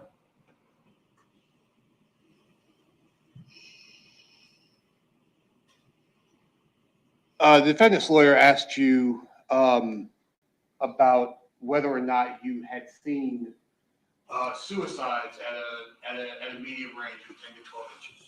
Correct. And you said, I think you said you have. Correct, but very, very infrequently. I mentioned a study case, one of kind of the continuing ed cases I had done. I mentioned the one where the guy shot himself 3 times in the head, with the first shot being at a medium range that just grazed his head. And I mentioned a woman who shot herself kind of impulsively and in the side of the face that exited out the top of the head. That was from a similar type range. And so that's 2 instances that you mentioned. That I have personally handled. That you personally handled out of 10,000 bodies that you've examined. Correct. But that's not 10,000 self-endings. There were also mention of multiple shot suicides that were asked about by counsel. That's correct. And those are, I guess, a little more frequent? Well, a little more if I see one about every year and a half. I think we asked. I believe I was asked about multiple gunshot wounds of the head, and if I say when I said that I see one about every year and a half, I'm thinking about multiple gunshot wound suicides that are not necessarily limited to the head. So if we talk about multiple gunshot wounds of the head suicide cases I've seen, okay, maybe about 5 in my career. So 5 out of about 10,000. So now, do those overlap with the medium range suicides? Well, yes, as I indicated, there's that one where the man shot himself 3 times in the head. So that would be one case that would overlap with that. So out of the 10,000 bodies, there are 6 that were either medium range or multiple shots. No, I think I counted that one in there. So again, estimating about 5 out of 10,000. The point is, it's rare, but it's not impossible. It's not unheard of. It's infrequent. Put State's Exhibit 13 back up. Your determination of the range in which the shot was fired was, I don't want to invade your space. Oh, that's good. Was 10 to 12 inches. This is not to scale or anything, it's just an approximation. But would that put the muzzle of the weapon there-ish? Right, it would put it further away, but again, where the gun is, the place from where the gun is discharged is not necessarily going to be reflective of where the gun winds up. No, understood. Okay. But it would put the muzzle of the weapon there-ish. It's probably so, yes. And then the body of the weapon behind the muzzle. Correct. And so, from what you know about, let me rephrase that question. In trying to make your determination, did you ever attempt to replicate a self-actuated shot would look like from this distance to this wound? Yes, I mean, I lay on the ground and held my arm out and tried to show that, yes, this could be done. How did you have to activate the trigger in order to accomplish that angle at that distance with your own hand? It's most comfortably and easily done with the thumb, pulling on the trigger. And this would require you to hold the gun at exactly the angle that would create the wound path that was created. Correct, to go straight across like that.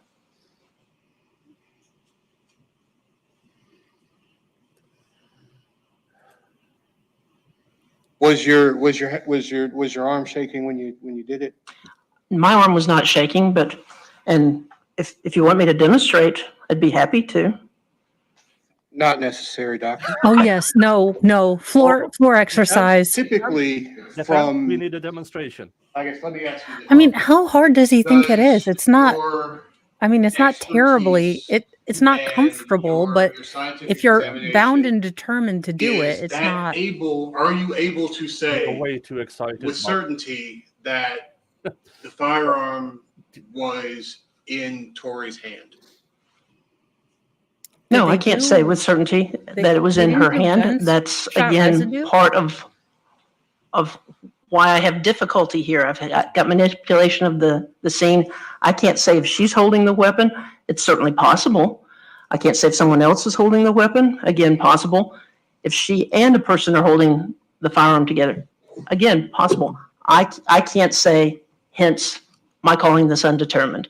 And in talking about trying to replicate this wound and where, if we're making the assumption that that's a firearm, where it's winding up, things to keep in mind. There's been some manipulation here. A gun is missing, blood has been transferred. I don't know if the arm has been moved a little bit. If we make an assumption that based on the evidence, the science, there's something there that has been moved. In doing so, was the arm in any way jostled or moved? I can tell you the main part of the body is not, based on the blood flow. Is there any kind of movement of the arm, hand? I don't know. If she does have the firearm in her hand, does it, and has the thumb on the trigger, does the firearm in any way get kind of caught on her hand and then falls in that position? Again, knowing that the shot initially, the muzzle to her head is about 10 to 12 inches away. There are a lot of factors, given how the elbow might move when the hand drops. There are a lot of things I can't say, and one of them I can't say is whether or not she's holding the firearm at the time it's discharged. Again, because of the fact I know somebody else was there and the scene has been manipulated. Now, there were questions about a stovepipe, and you speculated about whether or not a stovepipe could have left one of the shell casings where it did. Do you know with any scientific certainty how those shell casings came to be where they were? I do not know how they came to be where they are. Do you know with any certainty if a weapon stovepiped? The mail conversations between the prosecution and her was after the first trial. So apparently that picture with the void was not shown in the first trial. I haven't watched the first trial, but according to her testimony, she needed this photo in this trial. So that tells me, or I can speculate about it, that that picture was not shown in the first trial. So yeah. So that might have explained the mistrial in the first trial, why people actually found him guilty. And well, 50-50 in the juror. This retrial will be, yeah, we are getting. And was cleared on that scene. That is correct. I do not know if the weapon stovepiped. I do not know if it was clear, if it did stovepipe, if it was cleared. I do not know if it stovepiped and was removed with the stovepipe in place. I do not know. But essentially what your ruling is undetermined, and it does not exclude homicide. That is correct. It does not exclude homicide. No further questions. Objection, Your Honor, that's not a question, it's a comment. All right, she is on recross-examination. Please proceed. The same way it doesn't exclude suicide, right? That is correct. Can I have the photo back up on the board? I can't control that. It has to go through a laptop. I have the screen on, but it needs to go through a laptop. What exhibit is this again, for the record? Someone needs to identify the exhibit, please. It's the same exhibit I displayed, Your Honor, 13. States 13. Thank you, sir. When you examine Tory Lange's body, there are no defensive wounds. Is that fair to say? That is correct. She laid down and faced the sky by all the scientific evidence voluntarily. Is that right? That is correct. There's no evidence of any force to put her in the position where she's laying down looking up at the sky. Is that fair to say? That is correct. So really what we have is a case of suicide versus assisted suicide. Is it fair to characterize it that way? Well, and I think we need to, if we consider assisted suicide is basically homicide, because homicide for me as a medical examiner is death due to the actions of another. And so that is what I'm grappling with. Did someone else assist in pulling the trigger, or did she pull the trigger? And again, I come back to the fact that what gives me difficulty is I've had manipulation of the scene. And I did not have, prior to making my ruling, an adequate explanation of why the scene had been manipulated. So that's what I come back to. And when we consider, as we mentioned, suicide versus assisted or homicide, whether someone else was involved in manipulation of the firearm, and we've talked about this wound path. And I've told you that I can tell you about the relationship of the firearm to her head and the path it makes through the head. Thinking about it, how does this occur? And we've mentioned, again, as you're talking about suicide versus assisted suicide, we have her lying down on the ground and getting a gunshot wound of the head.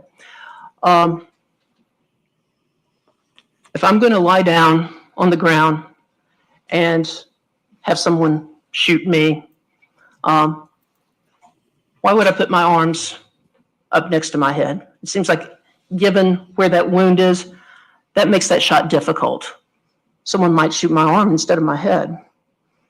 So that's troublesome to me.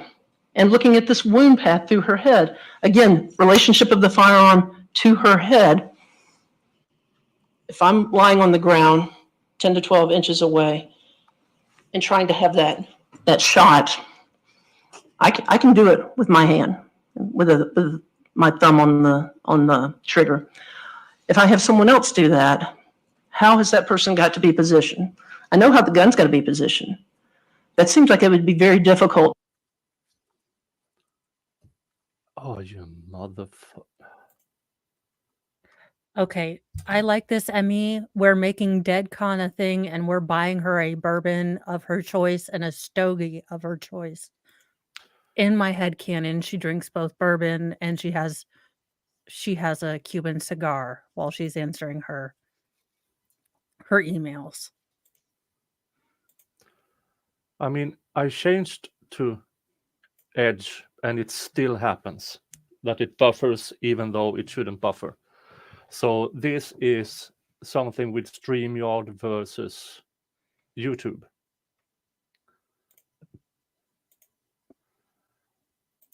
Okay, I'm opening up. Maybe she has a Harley too. Yeah. Opening up Chrome. So we have to do it this way. Definition of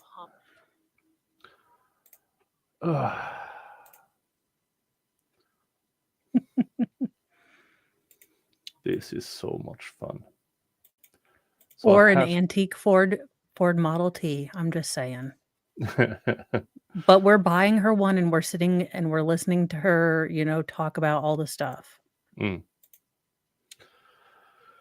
so I need to have it work. I have to have it in a different window on a this is so much interesting fun.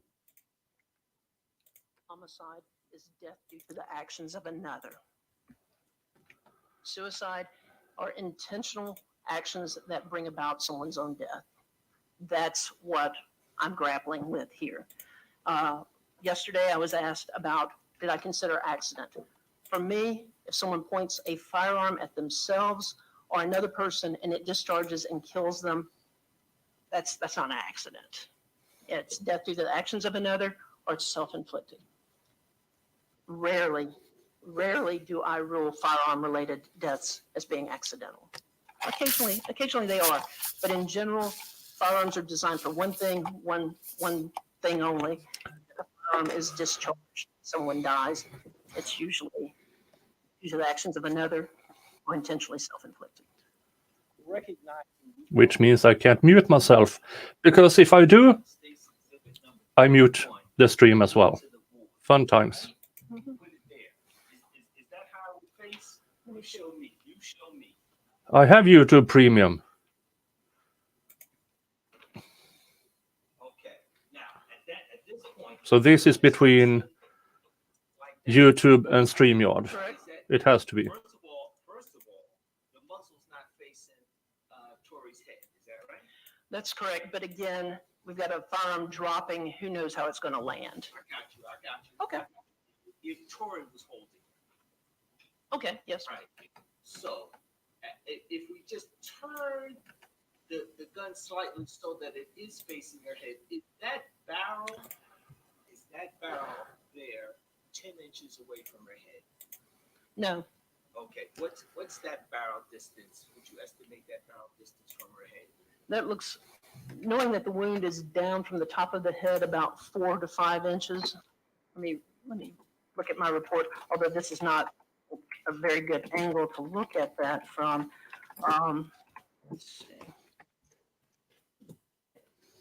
The entrance wound is 4 5/8 of an inch from the top of the head. So that distance looks like it's probably about 5 or 6 inches away if you point it like that. So this would be half the distance that science says the gun actually was. Well, 10 to 12 inches, so it's a little less than, it's a little less than half that range. I got you. So Okay. if this was assisted suicide and someone else shot Tori, they would have had to shoot Tori from a greater distance and then put the gun there for the blood to coagulate and then remove the gun. Is that right? Is that Well, right, I was taking issue with the word put, or drop the gun, because the gun's got to fall immediately, because then the blood's flowing immediately. So making it sound like put makes it sound like it was intentionally placed. I don't think that occurred. I think the gun fell and wound up in that position, and then the blood flowed over it. if it was in Tori's hand? Or either Correct. If we're assuming that void is created by a gun, right after it's discharged, that gun is dropped. If we're making that assumption that void is caused by that. that's fine. I want to make that assumption with the gun being pointed at Tori's head. The person shoots Tori and then intentionally drops the gun or places the gun down. It's either intentional or accidental. Gun leaves the hand and then sits in the blood, right? Correct. Or drops and then the blood flows around it and gets in the blood. Yes, If that's the gun, and then the gun is removed. correct. Okay, so it may have been a situation where the person shot, dropped the gun closer to Tori, blood coagulates, and then the person removes the gun. Is that right? Correct. Okay.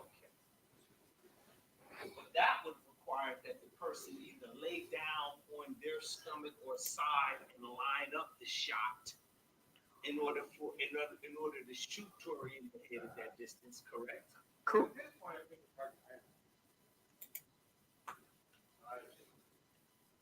It's a leading question on cross-examination, so I will allow it. It is permitted under the rules.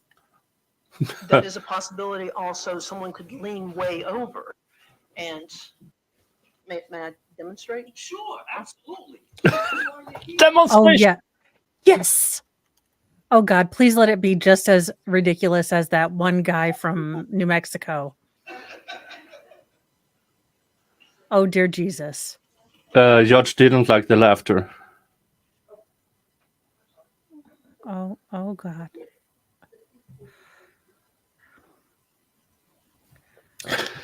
Yeah, we The are judge way has had too about excited enough. about this. We are way too excited about. I'm super excited. This did not happen in the first trial. There would have been clips everywhere.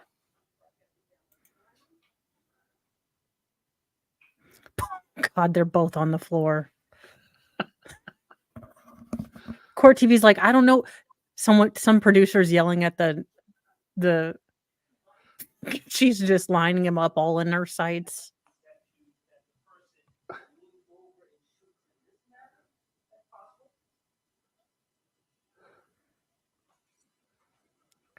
The judge is like, I don't Just even have keep in my mind, vodka out. This is what I know is about range of fire and the trajectory through the head. And however we place that gun, it's got to maintain that relationship. I don't know how, if there's another person, how that person's body is necessarily configured. But the gun has to have that relationship to the body. But all of that is done with the purpose of shooting a person that appears to want to be shot based on the physical evidence. Is that right? That is correct. And I forgot when I had you lying there on the ground to have you raise your arms up to also see the degree of difficulty that also back on the floor. for this shot, because I've got to strike you in the head and not hit your arm. And does that sort of,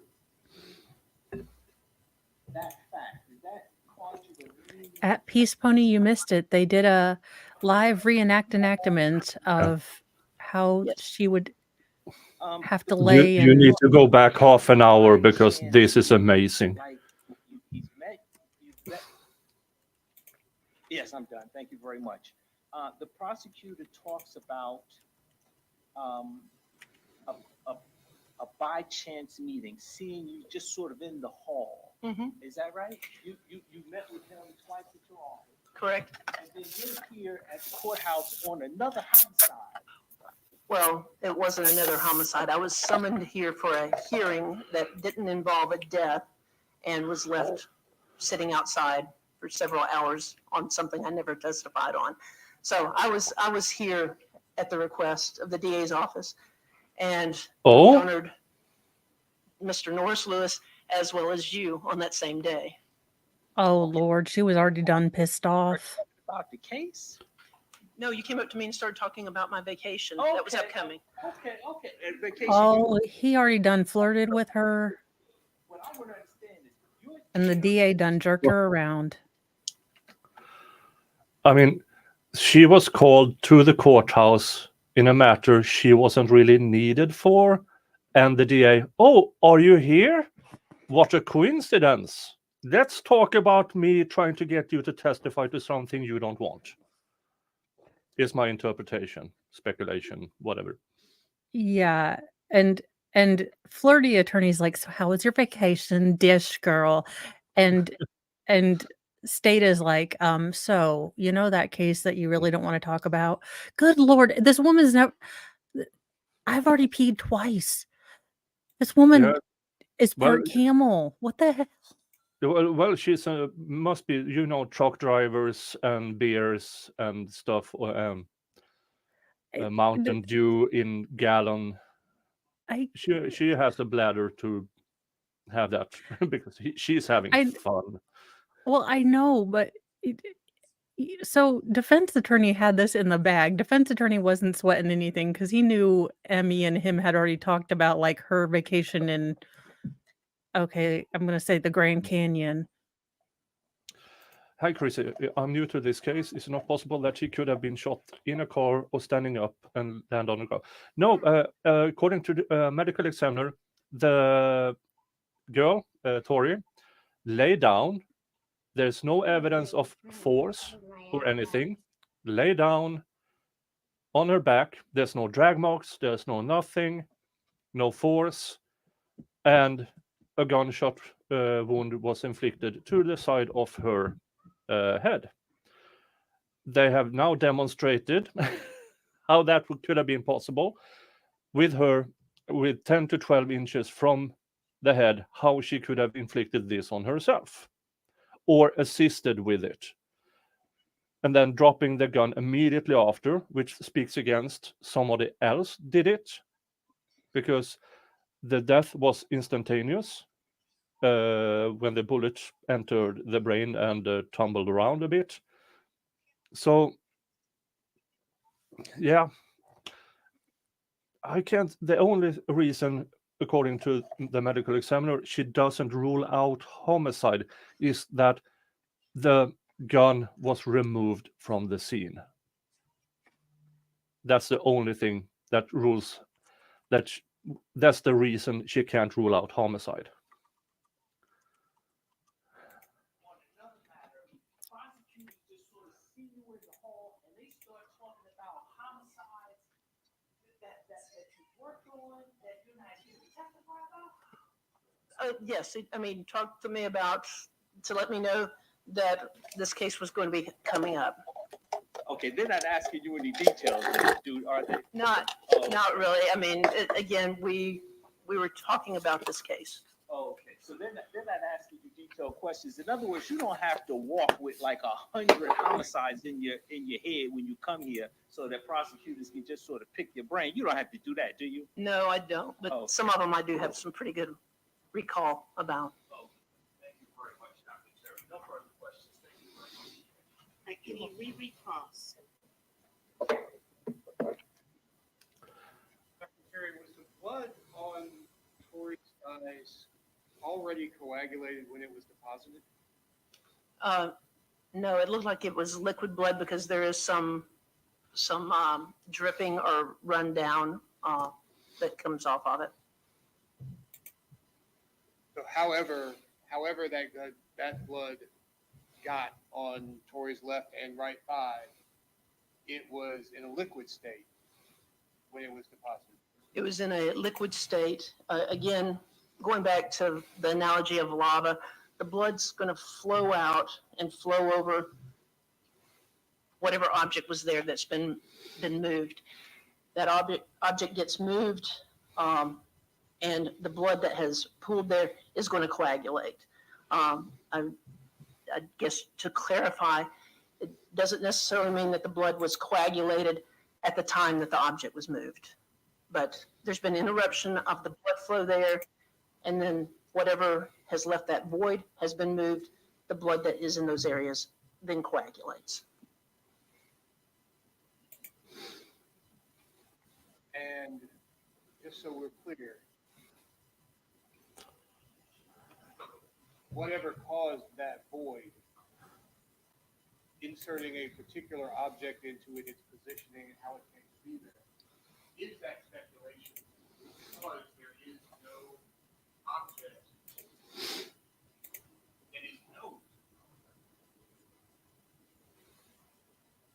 It is speculation, but what we have to go on is the physical evidence there and the fact that we have a void there. And because, as I said, the scene has been tampered with. I know somebody else was there. I know a firearm is missing.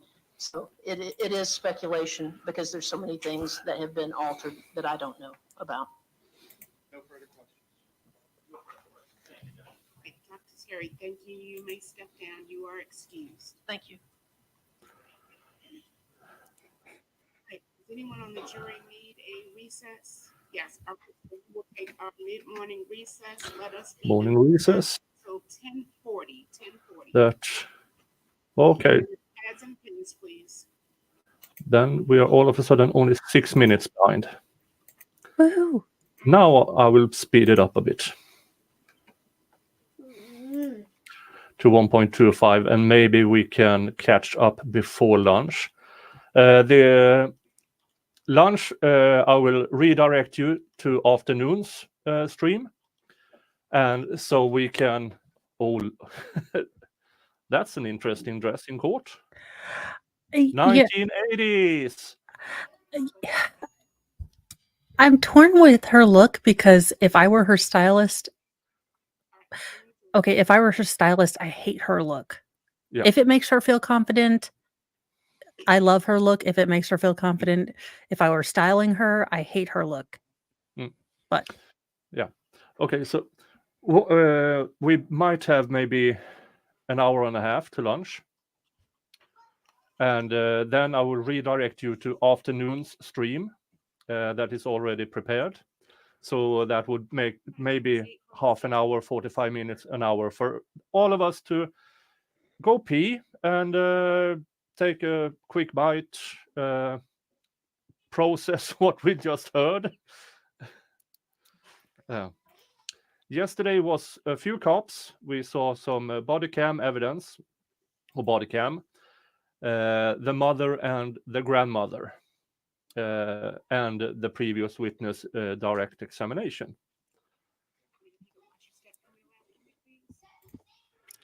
Okay, I will tell you guys that I will be jumping over to help Baker. I will be so in the mornings I'm sharing custody because, you know, there's enough mo to go around. So I'll be in the mornings with Nick until this trial is over, and then it's the retrialing. And Yeah. then in the afternoons I will be going over with Baker to do the retrial of the Black Widower something. I made a video about him. Mm. His name is escaping me right now. Yes. I see, Miss Sherry, my neighbor. It's his mother. Hey, Molly. He's the gentleman with the So badge. it's- Your neighbor in July 2021? Yes, When you lived in that apartment, did you have a Ring video camera? yes, Were you ever called by police about that camera? yes. What did they ask you if you recall? They asked me, do my ringer record? Did, And yes, did they ask you about a specific time frame? yes, Did you have any recordings within the time frame that they asked? yes, Did you provide them yes, to the officers? yes. Before you provided them to the officers, did you alter them in any way? Did you change the date stamp, time stamp, or anything like that? No. Do you know specifically why they wanted the video? They told me they found the young lady in Gwinnett County Park that was murdered. And they just doing the timeline. Was that all they told you?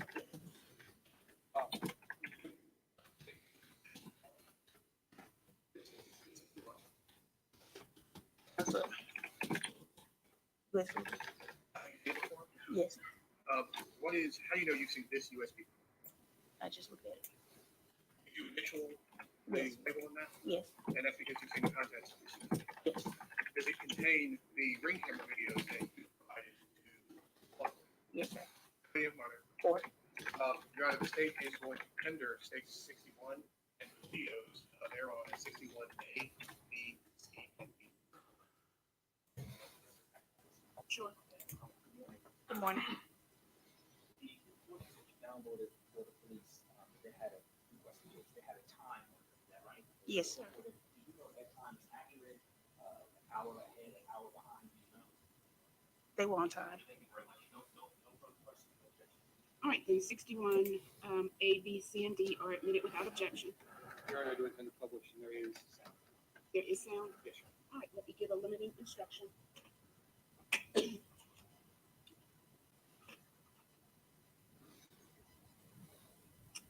Does either side think the limiting instruction would apply to this footage? I don't think I so. don't believe it. Okay, I will not. You may go ahead and publish.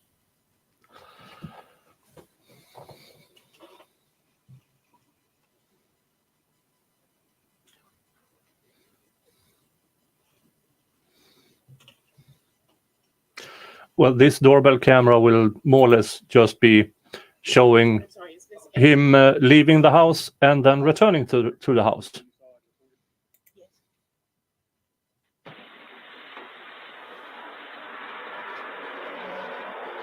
And that sound is good.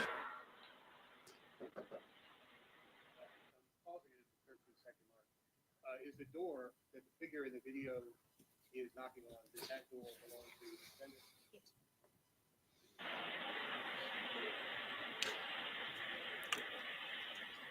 This is weird. Yesterday they showed the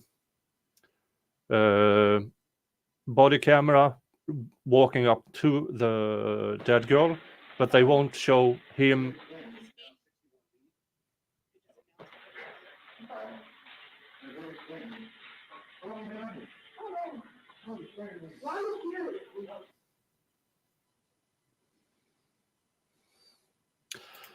We have a new member. Welcome, Unicorn 11. There's members-only content on the channel, and there should be a link to the Discord where we discuss the different trials trials and cases I'm covering. Welcome, and thank you so much.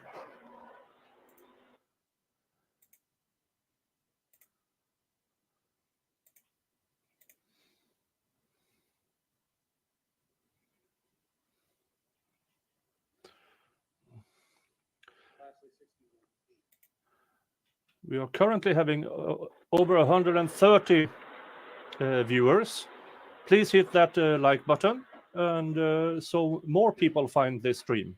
Thank you so much. Those are the videos you provided along with. Yes. All the questions I have. Cross-examination?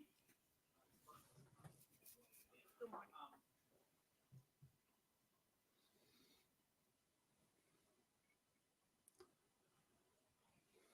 I've heard many questions, but I want to try to clarify something.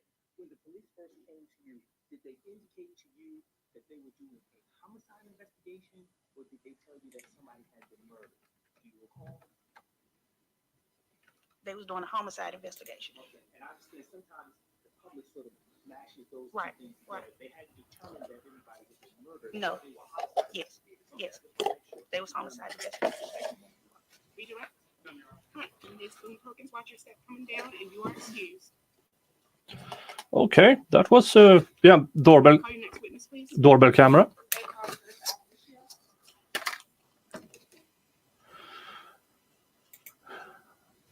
And if anybody else wants to become a member, it's $3 a month, and you will get members-only content and access to the Discord.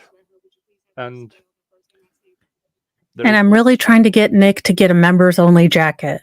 It's only fair. Yeah, I don't know how. There is a T-shirt with my slogan on it.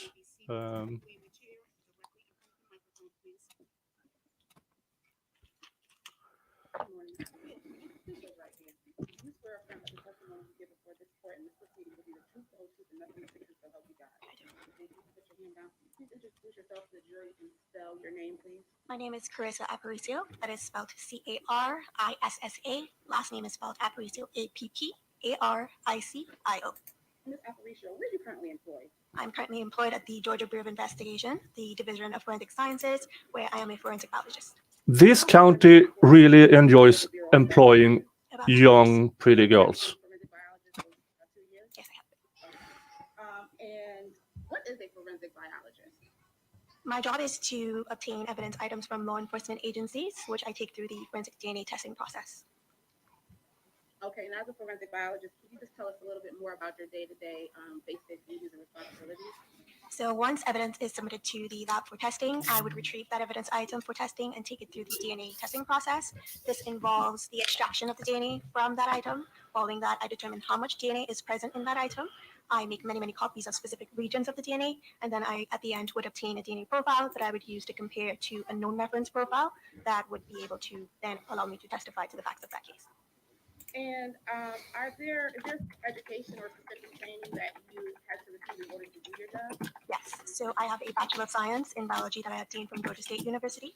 Following that, I obtained a Master's of Science in Forensic Science from Marshall University, and I also went through an extensive year-long training at the Georgia Bureau of Investigation that qualifies me to be a forensic DNA analyst. At this time, the state would like to send Ms. Aparicio in forensic biology. All right, she will be so tender without objection. Ms. Aparicio, how does biological evidence come into the crime lab? The law enforcement agency would bring biological evidence through our evidence receiving section. Once that item is placed into the lockbox at that evidence receiving section, it can only be retrieved by the evidence receiving personnel. Evidence receiving personnel will retrieve that item. They would ensure that the proper paperwork and submission form is submitted with that item, and they would then generate a unique Division of Forensic Sciences barcode that they would place onto that item. They would then photograph that item, create the laboratory information management system's chain of custody for the life of that item throughout our laboratory, and it's placed into the appropriate section for testing, upon which I would item and take it through our forensic testing process. Tracked with a specific number within the crime lab? That is the unique barcode that is attached to it. Okay. And is there also an agency case number? Yes. Yes, there is. Okay. Are you familiar with the case number 2022-1010331? Yes, What is that case number? that is the unique Division of Forensic Sciences number for this particular case. Okay. And did you receive any samples under that case number? Yes, I did. And what, if anything, did you receive? I received the thigh swabs as well as the bloodstain card for Tory Lang in that case. I'm sorry, the thigh swab, and what was the second thing? The bloodstain card for Tory Lang. And once you received those items, what, if anything, did you do with them? I took it through the forensic DNA testing process. Okay. And you testified just a moment ago about a known sample. That is correct. Did you receive a known sample with this case number? Yes, I did. And where did you obtain that known sample from? That was submitted to us by the agency. Okay. And was that submitted along with an unknown sample? Correct. And when you received the sample, did it appear to be tampered with or damaged in any way? No. And can you tell us what test you used to compare the known and the unknown DNA sample? The sample was taken through the DNA testing process, which it involves polymerase chain reaction, so PCR. Well, based on that testing that you completed, were you able to form an expert opinion as to the match between, or a match between the known and the unknown DNA sample? Yes, I was able to. And did you record that opinion in writing? Yes, I did. May I approach the witness? I'm showing you what has been marked as State Exhibit 52. Do you recognize that? Yes, I did. And what is that? I might try to email her and try to get an interview. And is that Oh, Because, yes, please. yeah. a copy of the report you created? Yes. I know. I'm here with popcorn That I did. and possibly booze after afternoon, No, it does not. Your Honor, and not today- possibly completely. Right, it will be admitted for record only without objection.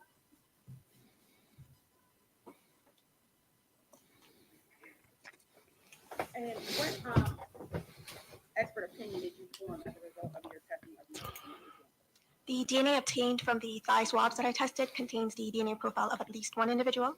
The DNA profile that I obtained matches the profile of Tory Lang at 9 locations and contains one of 2 alleles at 6 locations observed in the profile of Tory Lang. And just so we can understand, are you indicating that the DNA sample you tested was that of Tory Lang? Yes, that is correct. It matched. No further questions of this witness. Cross-examination. Okay, this was just foundational. All right, thank you, Ms. Aparicio. You can take your belongings, watch your step coming down, and you are excused. Yeah, nothing weird here with that testimony. Establishing trail of evidence, I guess.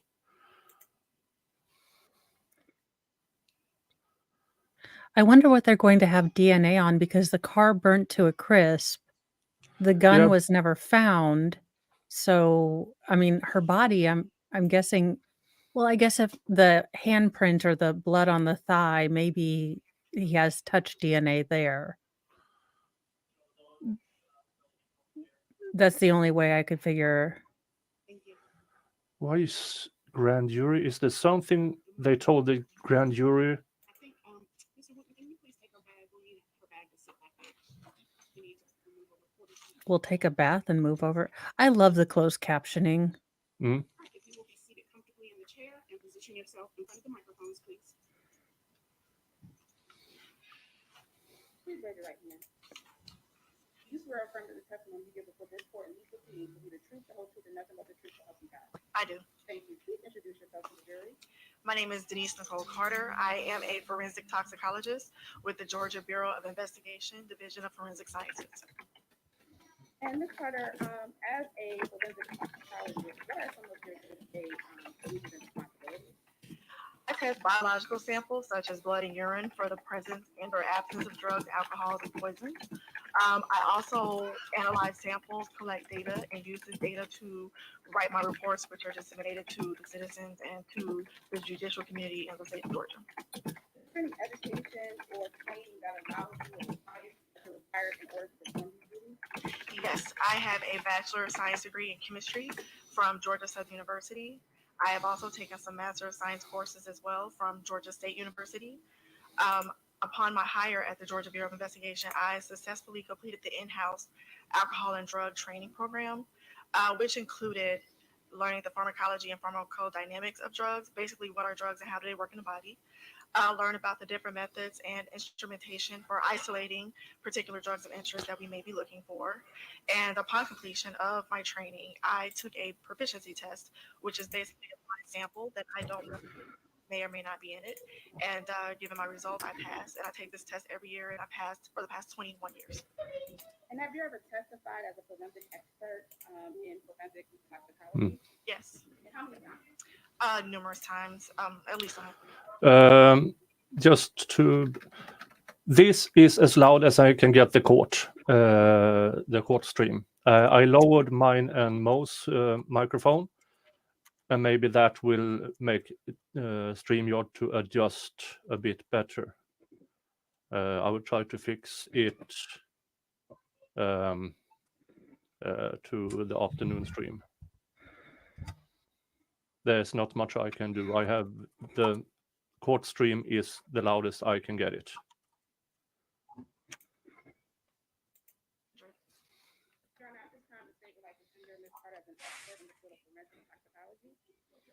Right, she will be so tendered without objection. And Ms. Carter, can you describe to the jury how biological evidence comes into the GBI crime lab? Yes, no problem. Biological evidence is received at the Georgia Bureau of Investigation in numerous ways. It can be mailed, and we receive it by the United States Postal Service. And once it reaches our mailroom, it is taken to our evidence receiving area for entry into our system. Or it can be exchanged hand to hand, where the collector physically brings it in and gives it to one of our evidence receiving technicians to be entered into our system. Or it can be received via the lockbox method, and usually that is when a person brings in the evidence that's collected, and they place it into a locker about the size of a high school locker. Once they close that door locks on one side, and there's a door on the back side that's open in our evidence receiving area, and one of our technicians will receive it and enter the evidence into our system. And once they receive that evidence and enter it into the system, do they then transport that to you? Yes. Okay. And how is the evidence tracked in the crime lab to identify where it came from and where it needs to go? Once it's entered into our laboratory information management system, which I will call LIMS for short for the rest of our testimony, it is assigned a unique case number and barcode, and the barcode is used to track the evidence throughout its life in our laboratory. Okay. And I want to refer you to case number 2021-1026203. Are you familiar with that case number? Yes. And what is that case number? The case number is for the case individual Tori Mache Lang. Okay. And what, if anything, did you receive under that case number? We received 3 tubes containing heart blood, 1 bottle containing urine, and 1 tube containing vitreous fluid. Vitreous fluid is a fluid that's in your eyeball. And when you received those samples, did there appear to be any tampering with those samples? No. And what tests, if any, did you run on those samples? On these samples, we did what is called a liquid chromatography mass spectrometry, which I'll just call LC-MS for short. We did a screen for certain drugs, prescription drugs and non-prescription drugs, to see if anything may or may not be in the sample. And then once we do the screen test, if there are any drugs of interest that may be in the sample, we do confirmation testing to confirm if the amount is enough to report. And based on that testing, were you able to form an expert opinion in the presence of anything that you tested for? Yes. And what was that opinion, or what is that opinion? This sample, which we tested the heart blood, was negative for cocaine and cocaine metabolites, and positive for phentermine at 0.24 milligrams per liter, plus or minus 0.06 milligrams per liter. And what is phentermine? Is a drug commonly used for weight loss. Is there another name for phentermine, more commonly known name for phentermine? I can't think of it at the moment.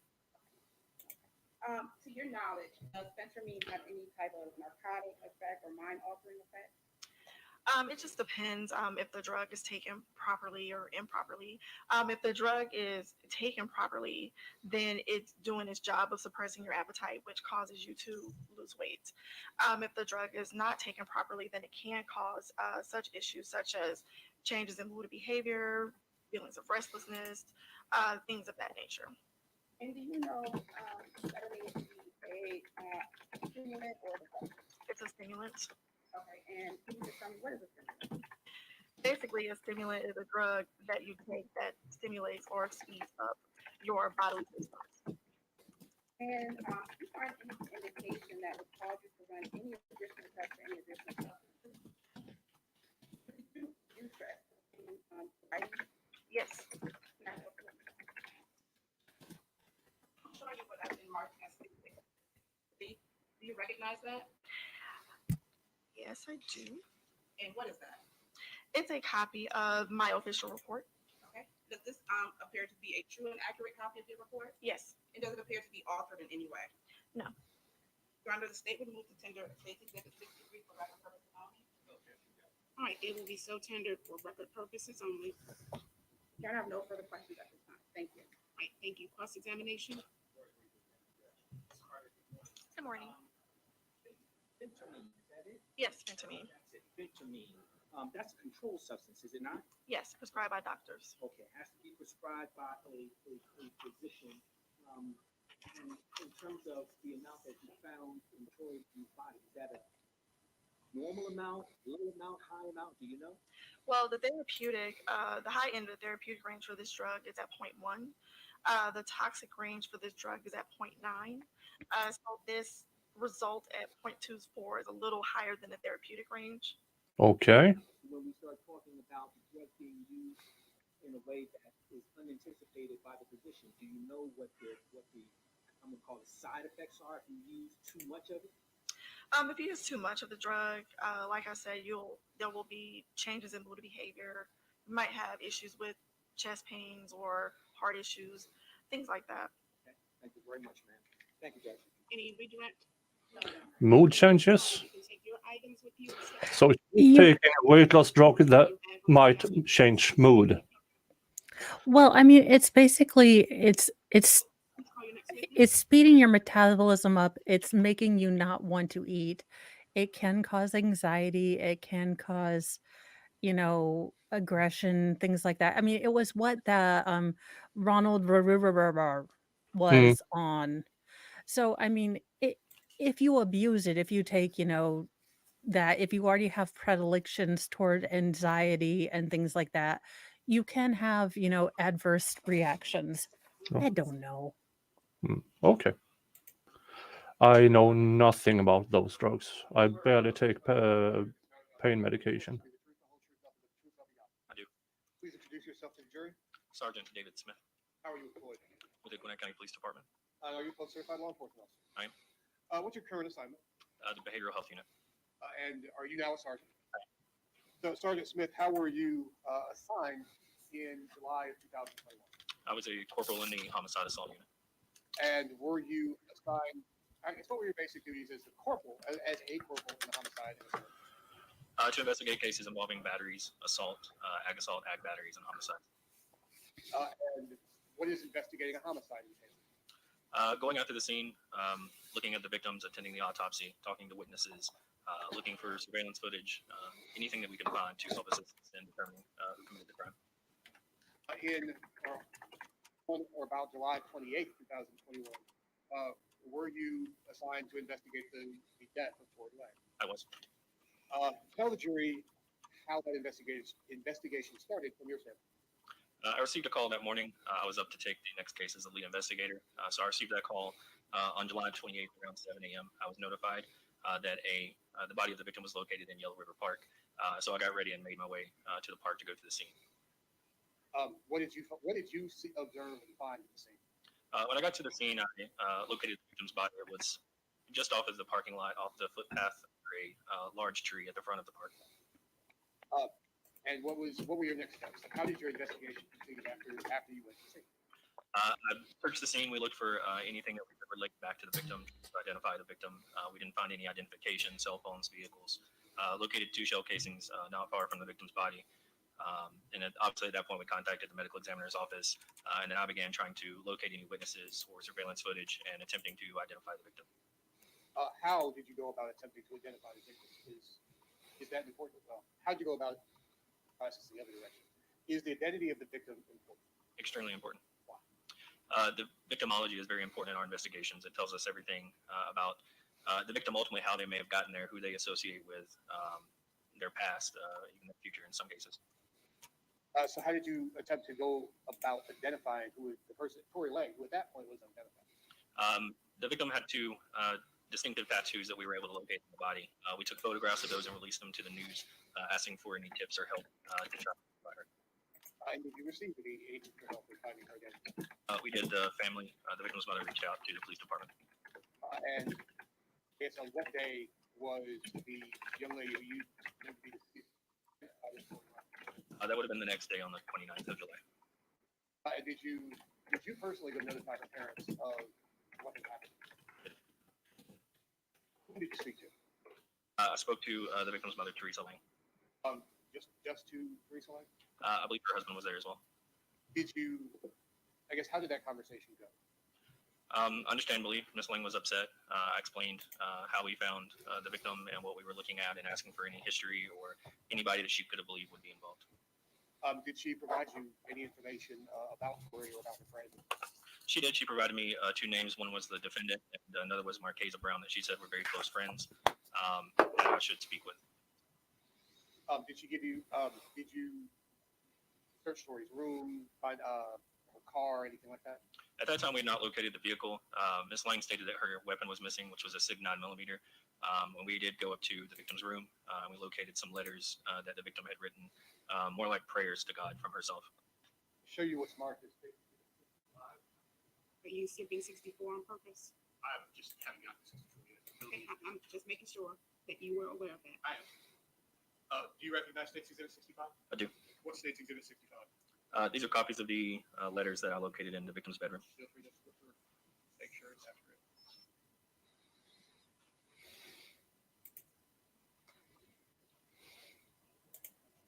Are those true and accurate copies of the letters that you collected from Tori's bedroom? They are. Has anything been added or taken away from them? No. You're going to say with tender State's Exhibit 65? Okay. 65 is admitted without objection. Did you get the other specific information about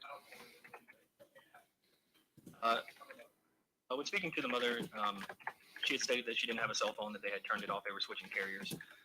She explained that in the past she had had suicidal thoughts, and again suggested those friends. She stated that she thought maybe the neighbors had a camera that could have.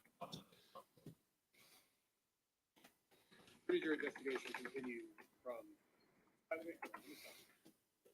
Since you may have had suicidal thoughts. Correct. How recent those thoughts have been with? I don't believe I asked a specific date or time. But it was maybe sometime in the past. After looking at the letters, it seemed she'd been going through a rough time earlier that year. And the letters dated April 30th, May 1st, June 1st. Oh, we are caught up. Yes. Good. Correct. Did any of these letters mention thoughts of harming herself or asking someone else that? It did not.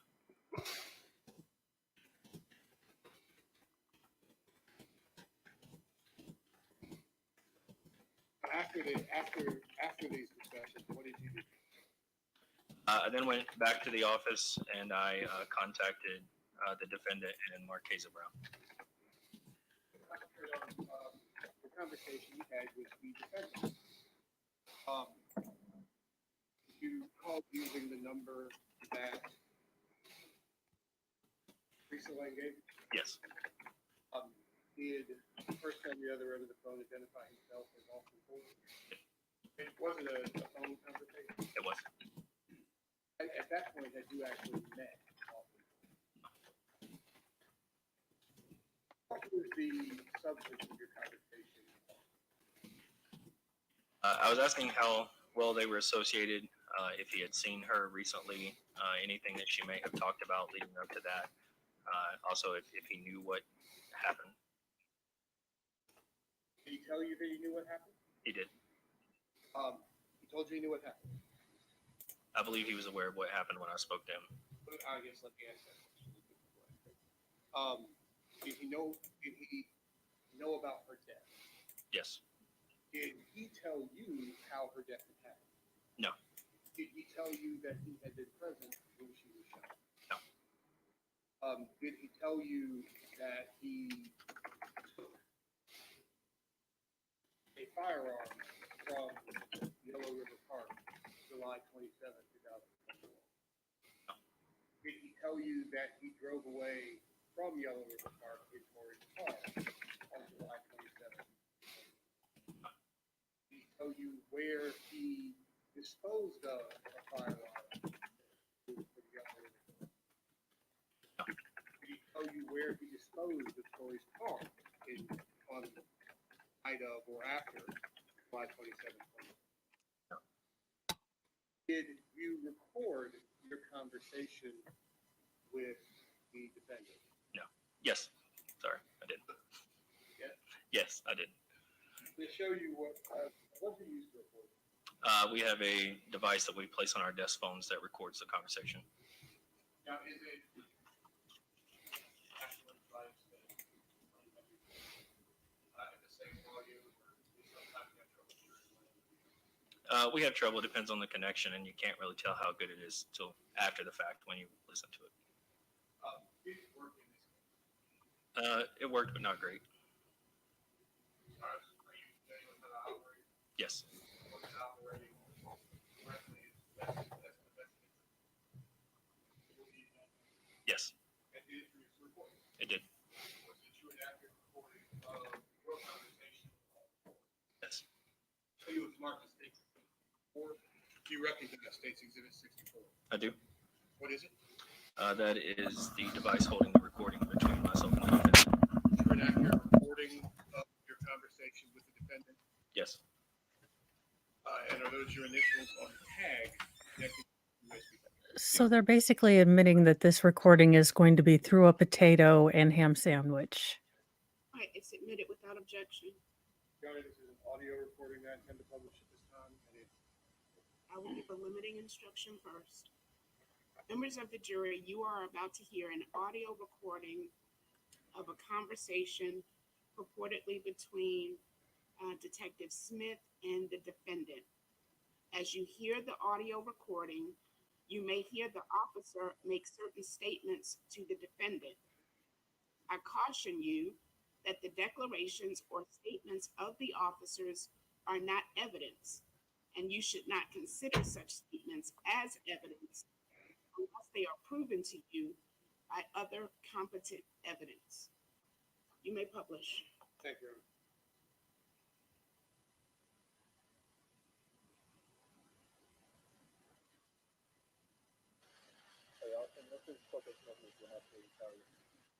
Good, I'm good. Oh dear.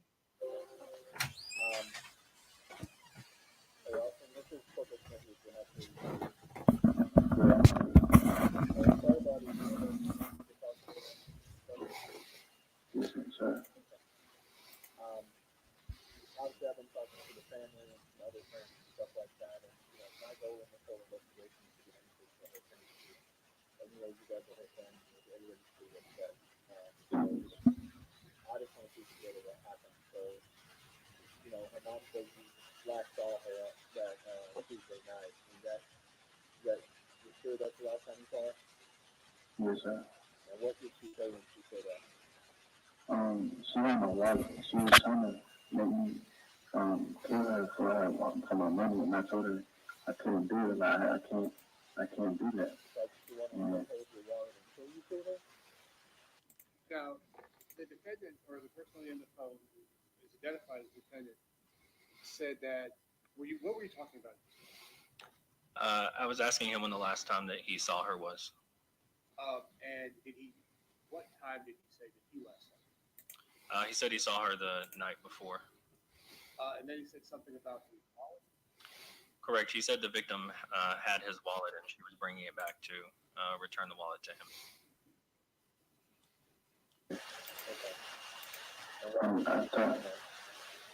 She was suicide. She was fed up. I was trying to talk to her, calm her down about like life and stuff, and she wasn't trying to talk, but I was trying to calm her down. But she was like, no, I'm not doing it. Like, keep me like, I'm not doing it. And she's like, I'm gonna find somebody. No.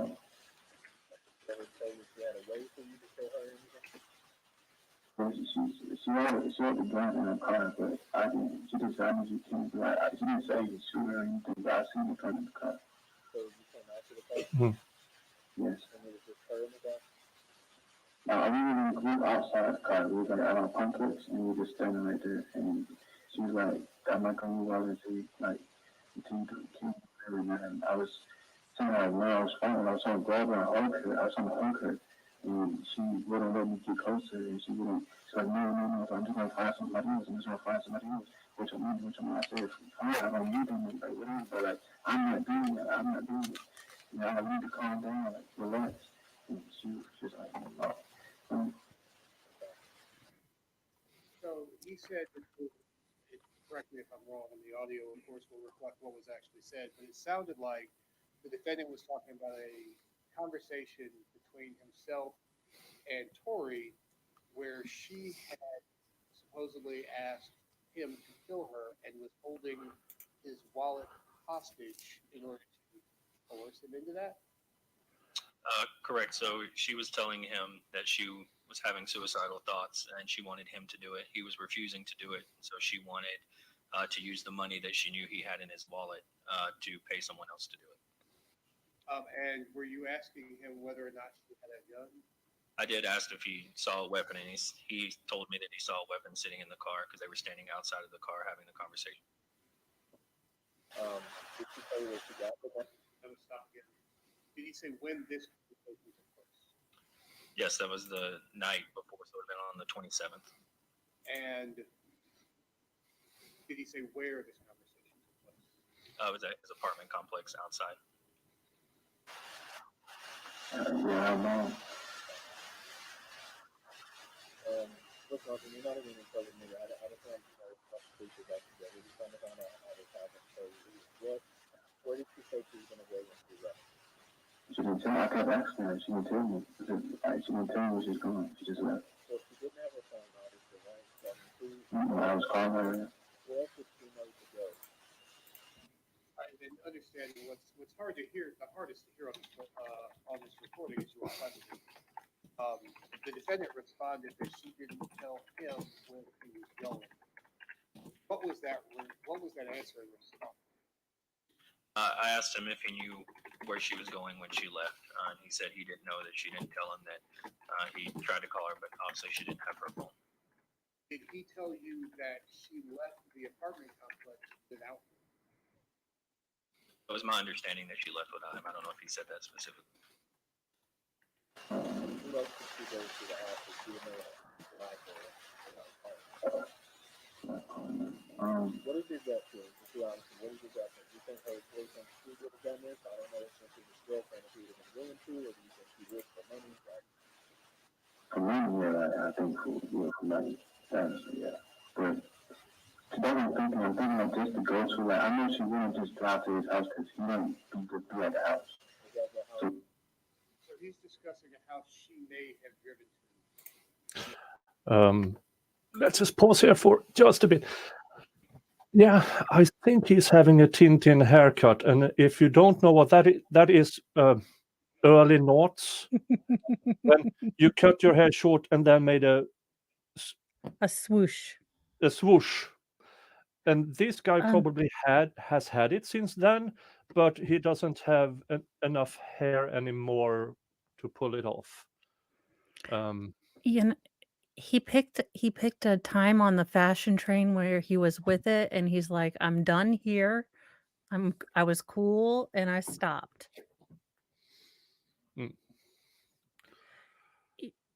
And I cannot understand but every sixth word that is coming through. Look how happy he is. He's really enjoying it. The danger floof is going to kill you.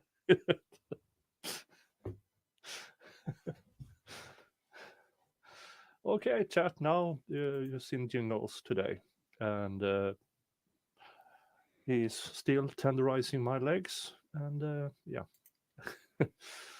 Surprised he's not getting all the voles that are being, scattered because they're harvesting all the stuff.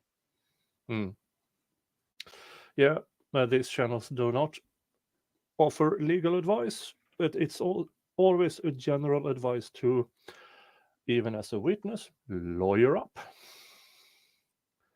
Because you can go from witness to suspect before you know it, and the cops know it. And yeah. Yes. Now, this interview with this is the first interview where he claims he didn't see her that day. He does give some information about her wanting to end herself. Now, that has to be interpreted in the light that he later on admitted he was there. So,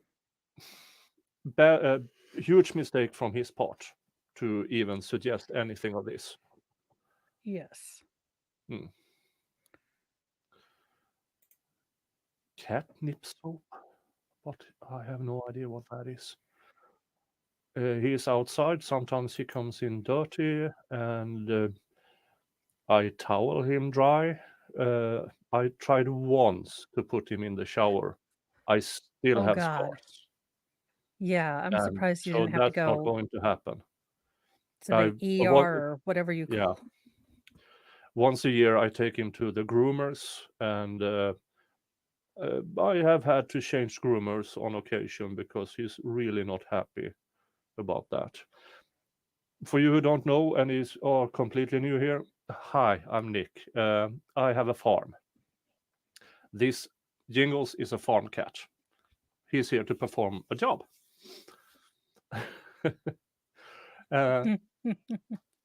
Yeah. Besides that, I'm a union rep. I do labor law. My main focus is negotiations and individual workers' rights, which means I do have the education for evaluating evidence, evaluating witnesses, and stuff like that. So that is my role in this channel, and I really, really hope you like it enough to like, subscribe, and do all the YouTube things. Yes. Yeah. But let's see if Jerry Lawler Tintin has something more to say.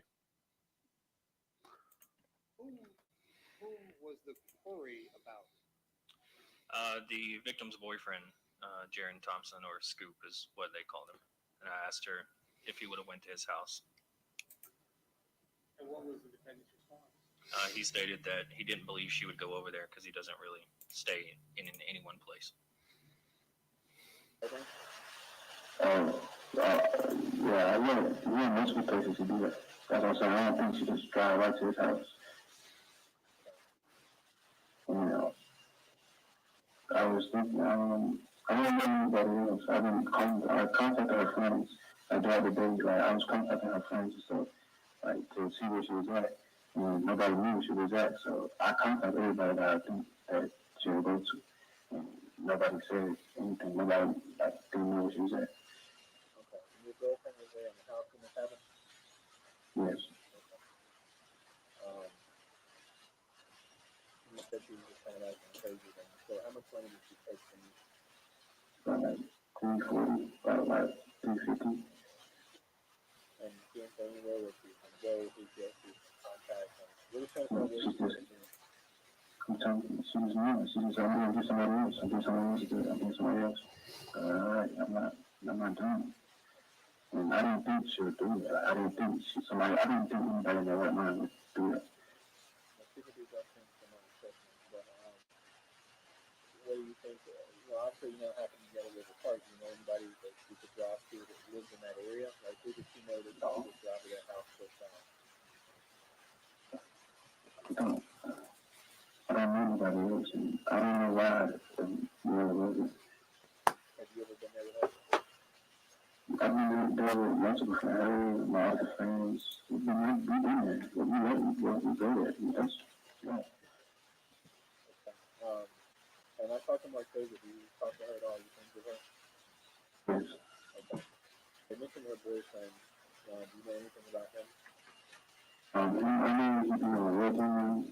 His name is Scoop. One time someone told me his real name, she said, I don't remember his real name, Jarrell or something like that. The defendant specifically named Scoop without knowing his lack of a better phrase, given or his government name, his given name. Why did you bring that up?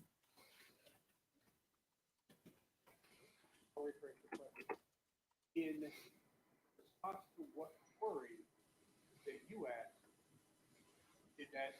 was that answer? I believe I asked him if he knew of anybody else that would help her or where she could go to have someone assist her. It's the retrial. That's after had he already mentioned Scoop at this point?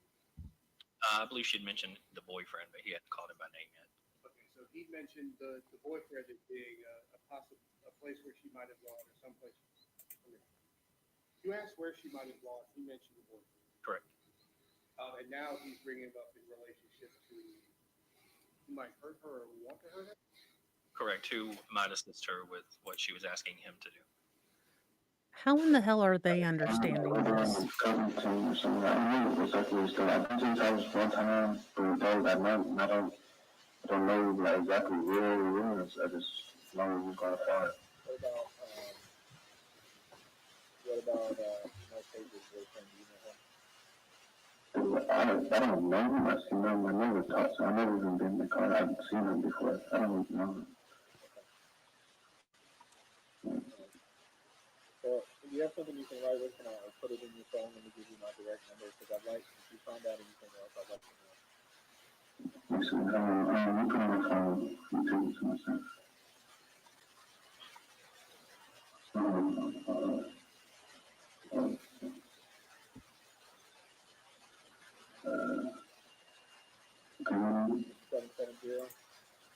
513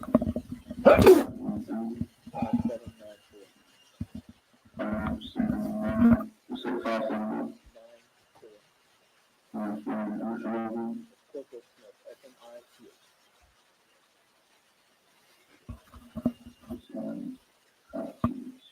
Yeah, if you find out something like this, we just want to find out who you know that might have done this, obviously. But if somebody, obviously, I think that makes the most sense, but I think she obviously found somebody who is willing to do it. So we just need to find out who that is and what her part was.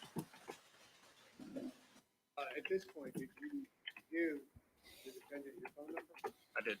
Why would you do that? I asked him to contact me if he talked to anyone or found out any more information. Did you? Not that I can remember.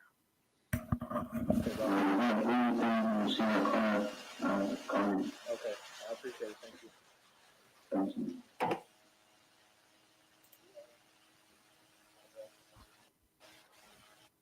Terminating the recording at 6 minutes and 52 seconds.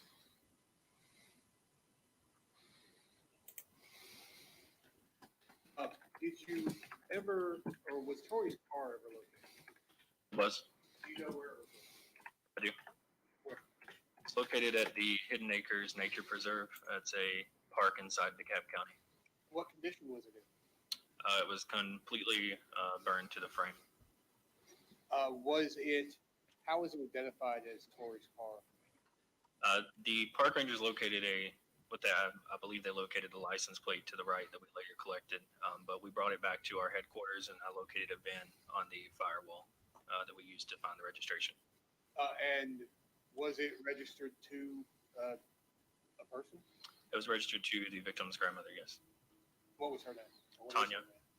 Tanya Lane.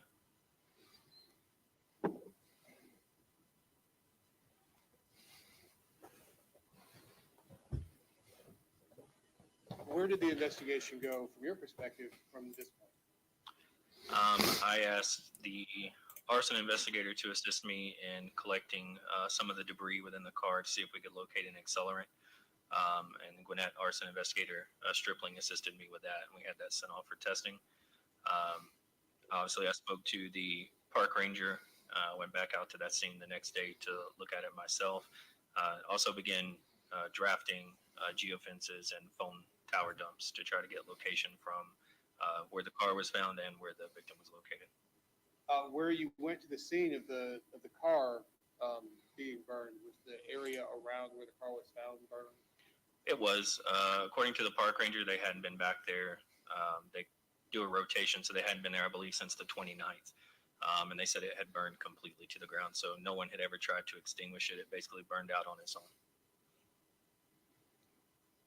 Do you know if any forensic evidence was able to be recovered from the car that related to who, what, where, or why? It was not. Did your assignment change at this time? Or near this time? Yeah, a few weeks after that, I was promoted and moved back to the uniform division. And did you turn the investigation over and everything that you've done on it over to another detective? I did. Who was that? Detective Angela Carter. And would that include all the evidence you found, copies of all the audio that you'd recorded, any pictures that you'd taken or had taken? Was all that turned over to Detective Carter? It was. At the time that, when did you turn it over? That was probably at the end of August 2021. End of August 2021. Had you received complete information back from the geofences or search warrants that you attempted to obtain? I received, I believe, back one of the phases of the first geofence, which in those geofences, the first phase doesn't really provide anything. You have to keep narrowing it down. So that was sent back, and I also applied for the search warrants myself while being on uniform patrol to continue those phases. Okay. But did you turn all of that over to Detective Carter? I did.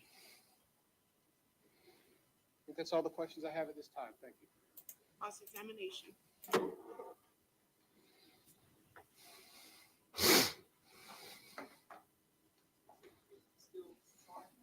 Yes, sir.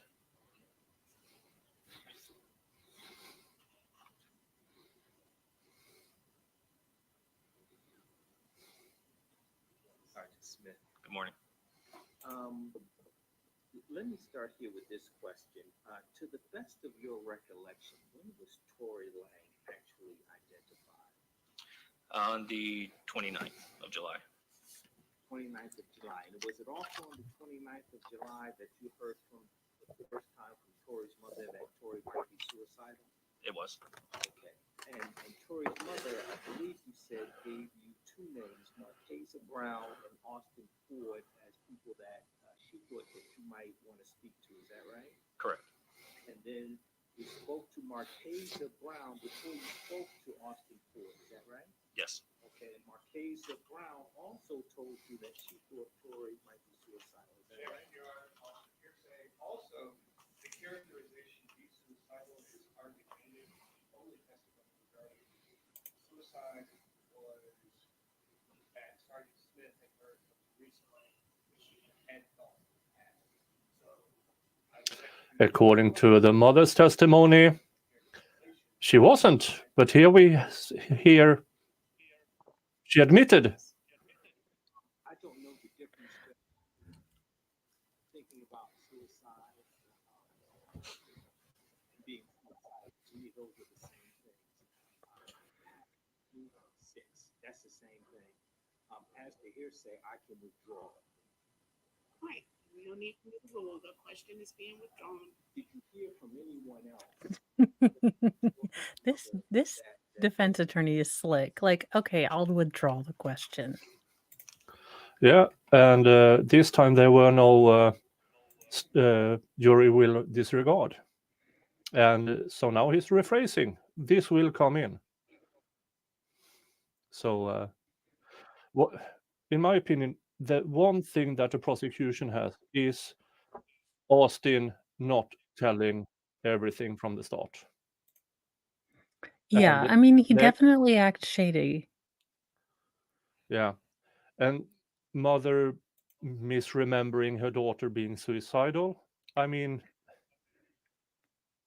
yeah, but this is what the prosecution has. Inconclusive from the medical examiner, who definitely seems to say that the only thing that speaks against is that the gun was removed. That's the one thing. And Austin, now you can explain that with him being scared, knowing this might sound a bit of racist, maybe, but he's a black kid who is being interviewed by a white cop. And well, I would assume, because I saw this in chat yesterday by somebody who lives 45 minutes from where this took place, that this is quite a crime-infested area. And I don't know the statistics of it, but I would assume in 2021 and earlier and after that black kids really don't want to say much to white cops. That's my assumption.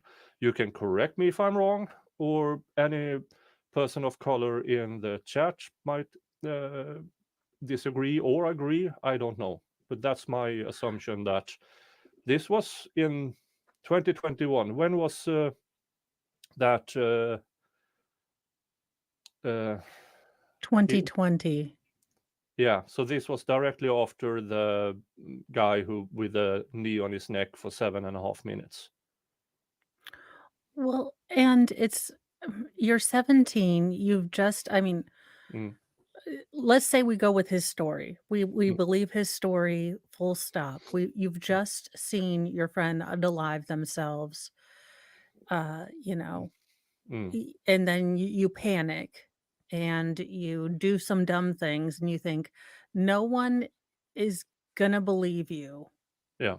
No one's gonna believe you. You have this, beautiful young lady who is going places, and then you and yeah, you're not gonna wanna go in there regardless. Even Mm. if the dynamics were different, you're still eh, eh, you did some dumb stuff Mm. too. You lied to the mom, so you're like, "I already look double, triple guilty." Yeah. And then apparently they found out that he actually, or cell tower put him in that area. Yeah, so I could see why he would. I mean, he's 17, he's gonna lie. He's not gonna Mm. think that he did it. Had he gotten a smooth talking lawyer Yeah. before going to talk to the cops, smooth talking lawyer would have gone in with like a bunch of donuts or, something and Mm. some coffees and be like, "Look, Mm. my client's a moron, all right?" Yeah. But he just saw his friend unalive, and this is what had happened. Yeah. And he panicked and blah blah blah. Yeah. Yeah, and as KT says, Zach was convicted on less. So we are still, we have seen enough trials this year. So this is still up in the air. We don't really know, but in my opinion, this should never have gone to trial, except for the tampering with evidence, taking the car, taking the gun away from there. I mean, Because that's what he those admitted crimes you to. have him. Yeah, you have him dead to rights on those. Yeah. Let's continue.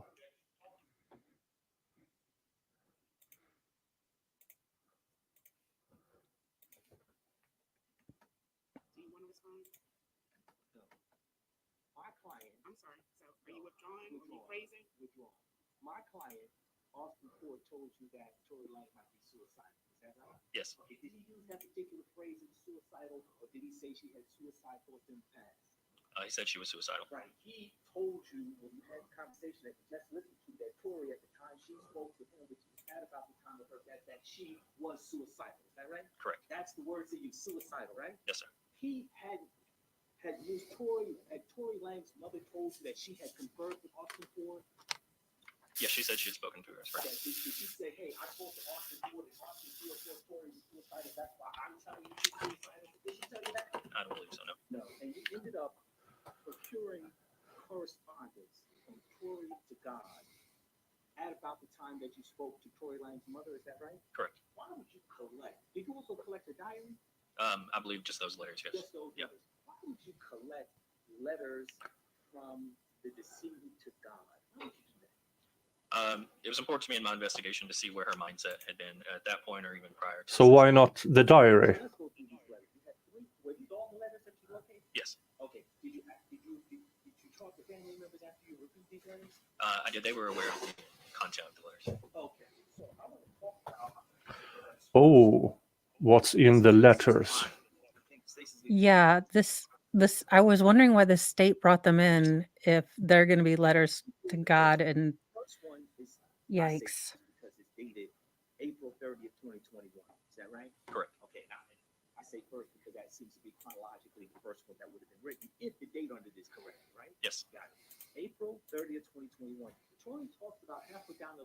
being put out of someone's home. Can you tell who that is? I can't read that exactly.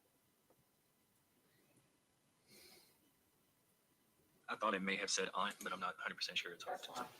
By the way, if you think that she wrote the document, understood that she might be homeless. That word's clear in it, right? Correct. She might be homeless. April 30th, 2021. Tory's mother about that, whether Tory had been put out of her home.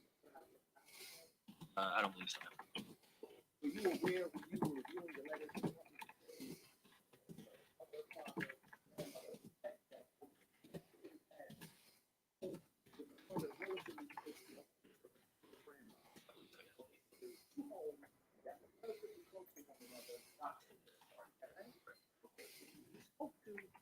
Tory's family, did they indicate that Tory could stay at either home? I don't recall. Did they indicate that Tory had lived with either sets of families? I don't recall. Okay, but in that letter on April 30th, 2021, Tory talks about friends thinking she might be homeless. That's what it says. Is that right? Yes. May 1st, which I interpret to be the next day, May 1st of 2021, that letter to God is really just about money. Is that correct? Correct. I believe it's about her trying to get back on her feet. Love you, Lord. Please send me money. I have to pay my insurance. Please send me money. That's what that letter's about, right? Correct. Please send me ideas so I can get money. Is that right? Correct. May 1st, 2021. Is that right? Yes. Okay, and that is the same year that you found her, because you found the body July 28th, 2021. Is that right? Correct. So that letter, God, I need please can you send me money, was about 90 days before Tory's death. Is that right? Yes. Okay. I'm gonna call it the last because I think it's the last chronologically. The letter's dated June 1st, 2021. Is that right? Yes. Okay, and that letter, again, to God, I'm feeling stuck. Spiritually, financially, emotionally, I'm feeling stuck. That's the surmise of the June 1st, 2021 letter. Is that right? Correct. Okay, and that's 60 days before she's found in Yellow River Park. Is that right? Correct. Okay.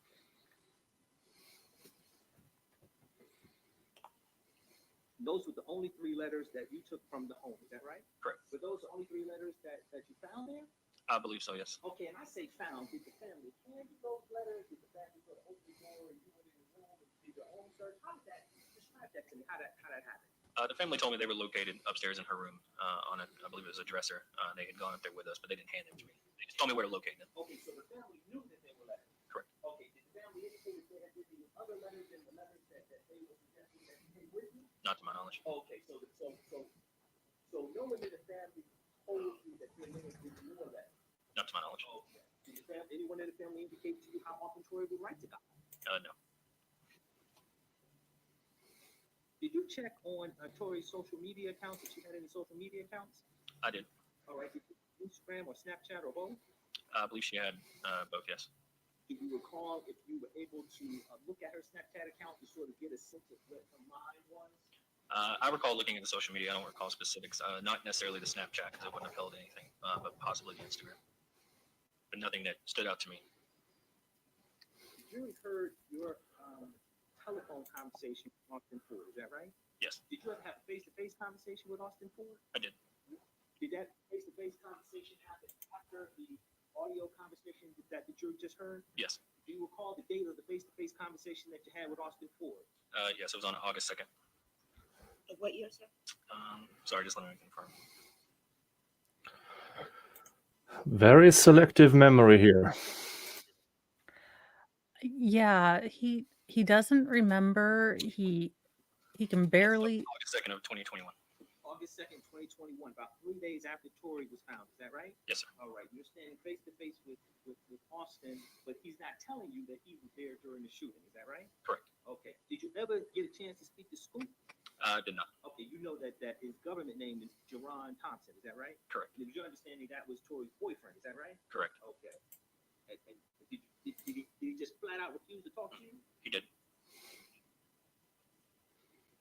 And do you recall what day it was that Jared Thompson just said, listen, I'm just not talking to you? It would have been several days after the August 2nd. I believe the following week I had a conversation with the defendant on the phone again, asking if he'd heard anything or if he could. I'd asked him to reach out to Scoop on my behalf.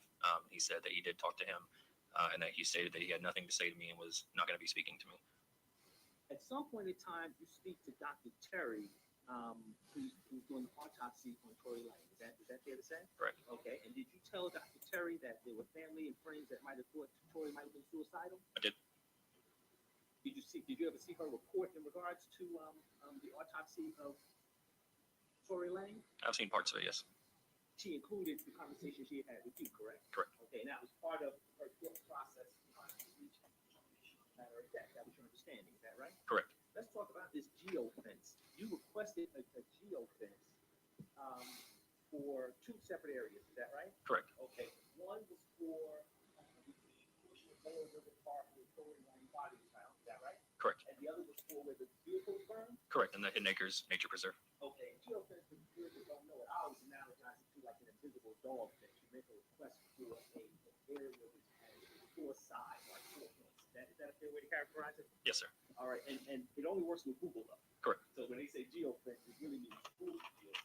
Is that right? Correct. So if you're on some other platform, Bing or something, it's not going to work. Is that Correct. right? Okay. If I'm on Google though, and I'm in this building, will it show me as being here in the building? It will.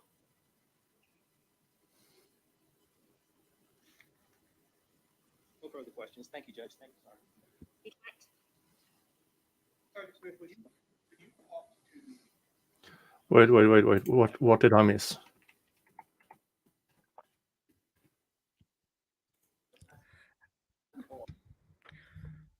Make I a don't know. request, I would. not the N word. Yes, sir. All right, and it only works with Google though. Correct. So when they say geofence, it really means Google geofence. Is that right? Correct. So if you're on some other platform, Bing or something, it's not going to work. Is that Correct. right? Okay. If I'm on Google though, and I'm in this building, will it show me as being here in the building? It will.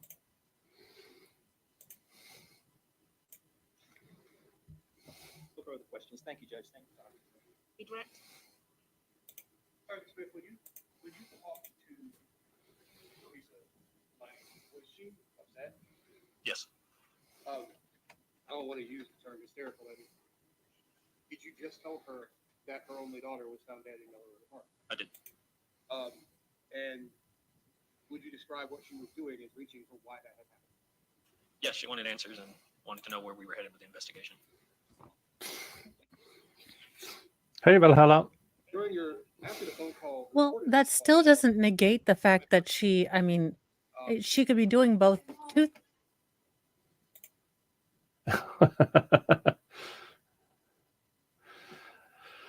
Yeah. And it is in line with how her initial reaction. She did tell this officer that her daughter had suicidal thought or was suicidal. Then we come to the first trial, where she admits that the daughter had taken some form of medication, probably in excess of what was needed. And then all of a sudden, to this trial, where she changed. We were just there for a checkup, and Yeah. this trial doesn't sit well with me. It's more and Well, more people that, I don't know. Yeah. Someone was looking for a prosecution, a case where, look at this black boy who killed his best friend for some reason. But the more facts I get, this should never have gone to trial for anything other than him taking the gun and the car away from there. Well, and 2 things can be true at the same time. She could be reaching for a reason this happened, Yeah. and the daughter could be having very dark suicidal thoughts. Yeah. And to Matt's points, the mom could have. Oh, sorry, is my volume blowing? I I'm can barely hear lowered. you, but for Well, the chat, it is very high. I don't know. StreamYard Good is Lord. forking up royally. So, what I can say is that the mom could have known that she was on that particular drug, but not knowing that she is abusing it. to the extent that she was. Yeah. N- well, the Farrells and everyone goes back to school tomorrow, so they are letting loose all the craziness today. And they are overly excited about it, I guess. Oh no, they are not excited about it. Well, except for the fact that they finally get to touch all the supplies that I've been hiding in bags, so we get to fill their backpacks. Mm. Did you ask him if he knew anything new or had any information for you? I did. Did he give you it? He did not. Did you speak to him again? I'd spoken to him a few times over the phone, basically asking him the same question and then asking him to reach out the scoop. Did you speak with Mary Boone Perkins? I did. Did you ask her about the ring camera? I did. Did you view the video that came from the ring camera? I did. Did you talk to Austin Ford about it? I did.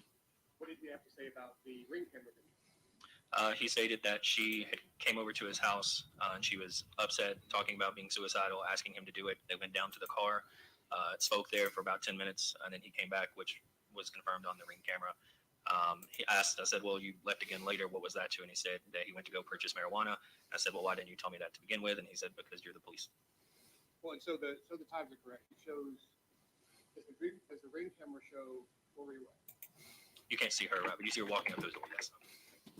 Does it very shortly after show defendant and Corey leaving? Yeah. Does the video show the defendant arriving sometime after Corey and Austin had left together? The first video is of her arriving and then walking away. The next video is of him coming back about 10 minutes later.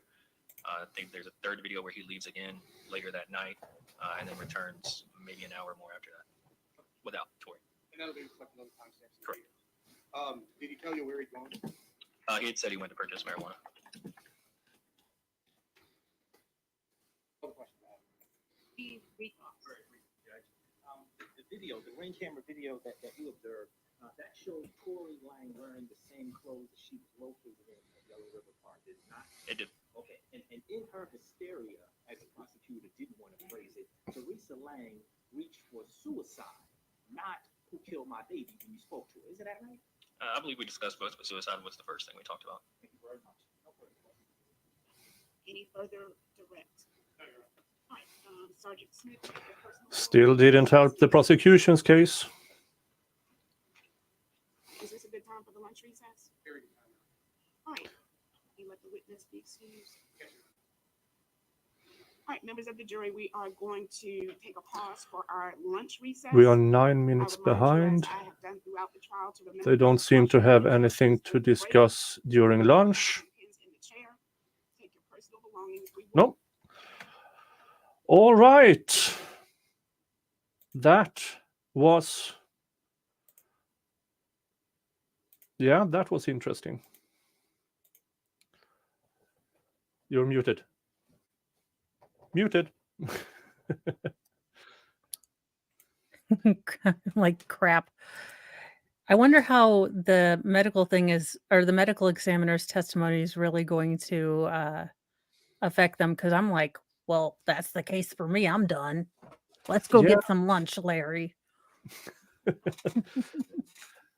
No, I'm not running away, Brandon. I'm giving people an opportunity to have their lunch, and I can grab more of a bite to eat, and then we will return in an hour or 50 minutes. I think I have set up the next stream for, let's see here.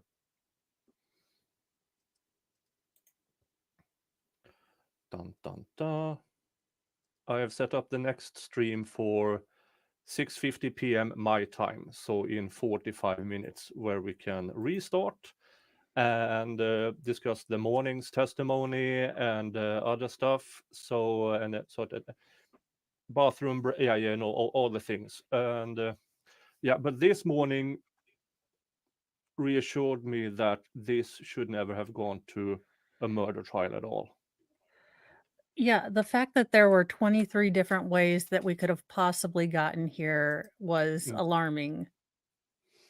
So, Oh, and hi, Flux. hey, Flux. Yeah. Does- Yeah, I don't know why this. Everybody seemed to have been going for herself ending herself. I do have, let's see here, the side effects for phentermine is, where was it? There. Severe phentermine side effects include chest pain, pounding of irregular heartbeat, lightheadedness or faintness, shortness of breath, swellings, so which is edema, slurred speech, unusual thoughts and or behavior, such as confusion, irritability, blah blah blah, fen rage or hallucinations, extreme happiness or sadness, phentermine depression. And phentermine depression is dramatic mood swings, extreme happiness, sadness, hopelessness, nervousness, other atypical emotional changes. So, and she had the high dose for this was 0.1 should have been 0.1 in the toxicology report. She had over 0.2, which yeah, means I mean, she took a real.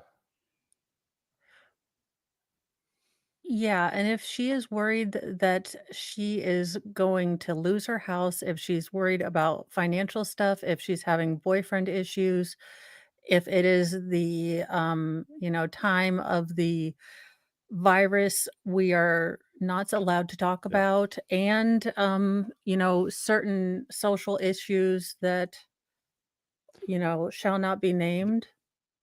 This is not my double shot glass, by the way. This is my single shot.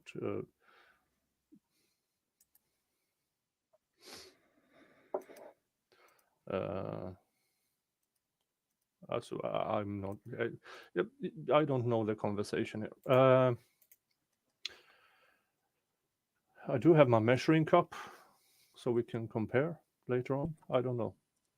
How many ounces are in a shot? I don't even know. This is a good question. I'm learning all the things. This filled to the brim, I believe, is like 3 centiliters or something. I'm actually not sure, but I have a measuring cup, so we can compare this afternoon. Are things in ounces or centimeters? Centiliters in Sweden. Oh, Lord Jesus. That's it. We're all going to metric time, but it's in hundreds, so everyone's screwed up. Yeah. Okay, but let's have a 45-minute break, and we will return at 10 to 7 my time, which would be 10 to 1 your time, Eastern time, I think. Yes. Yes. Okay, 1 ounce is okay, they are having discussion. What's a shot? I don't know. Yeah. We don't know. I will see you in 42 minutes for this, so everybody can have their break and everything in around and stuff like that. Bathroom breaks. Yeah, lunch because break, not all of everything. us are the medical examiner. That woman, I don't know if she's part camel, but Yeah, she could drink water, and she looks like a beer drinker to me. She could drive a truck, and I wouldn't bat an eye about it. yes. But she was good. I'm going to try to find her email address and see if she if she can, in her 16-hour workday, find time for an interview, because she was good. She Yes. didn't give 2 shits on a straw about what the prosecution wanted. These are my result. This is what I can speculate on, and yeah. Yeah, she was definitely not having it. Yeah, go subscribe to Mo. There's I see Yes, there's a link please. in and I'm ending the poll. Yeah. 10% felony murder, 33% assisted self-ending, and 56% self-ending, which I would assume, I don't know what, let's see if, they will be reunited at 1 o'clock, and I don't see a poll on Law and C-word about what they think. Dun, dun, dun, dun. But the Law and C-word seems to be on not guilty as well, looking at their chat. But I will redirect you to the afternoon stream. I hope I set it up that way. And I will be here Yeah. because the widower case has moved to Friday, and today is actually Wednesday, which I forgot because for some reason I thought today was Thursday. Okay. Yeah, so I'll see you in 40 minutes. Okay. See you around. Everybody have a good lunch and everything, and I will see you all in a bit. Bye-bye. Okay, bye.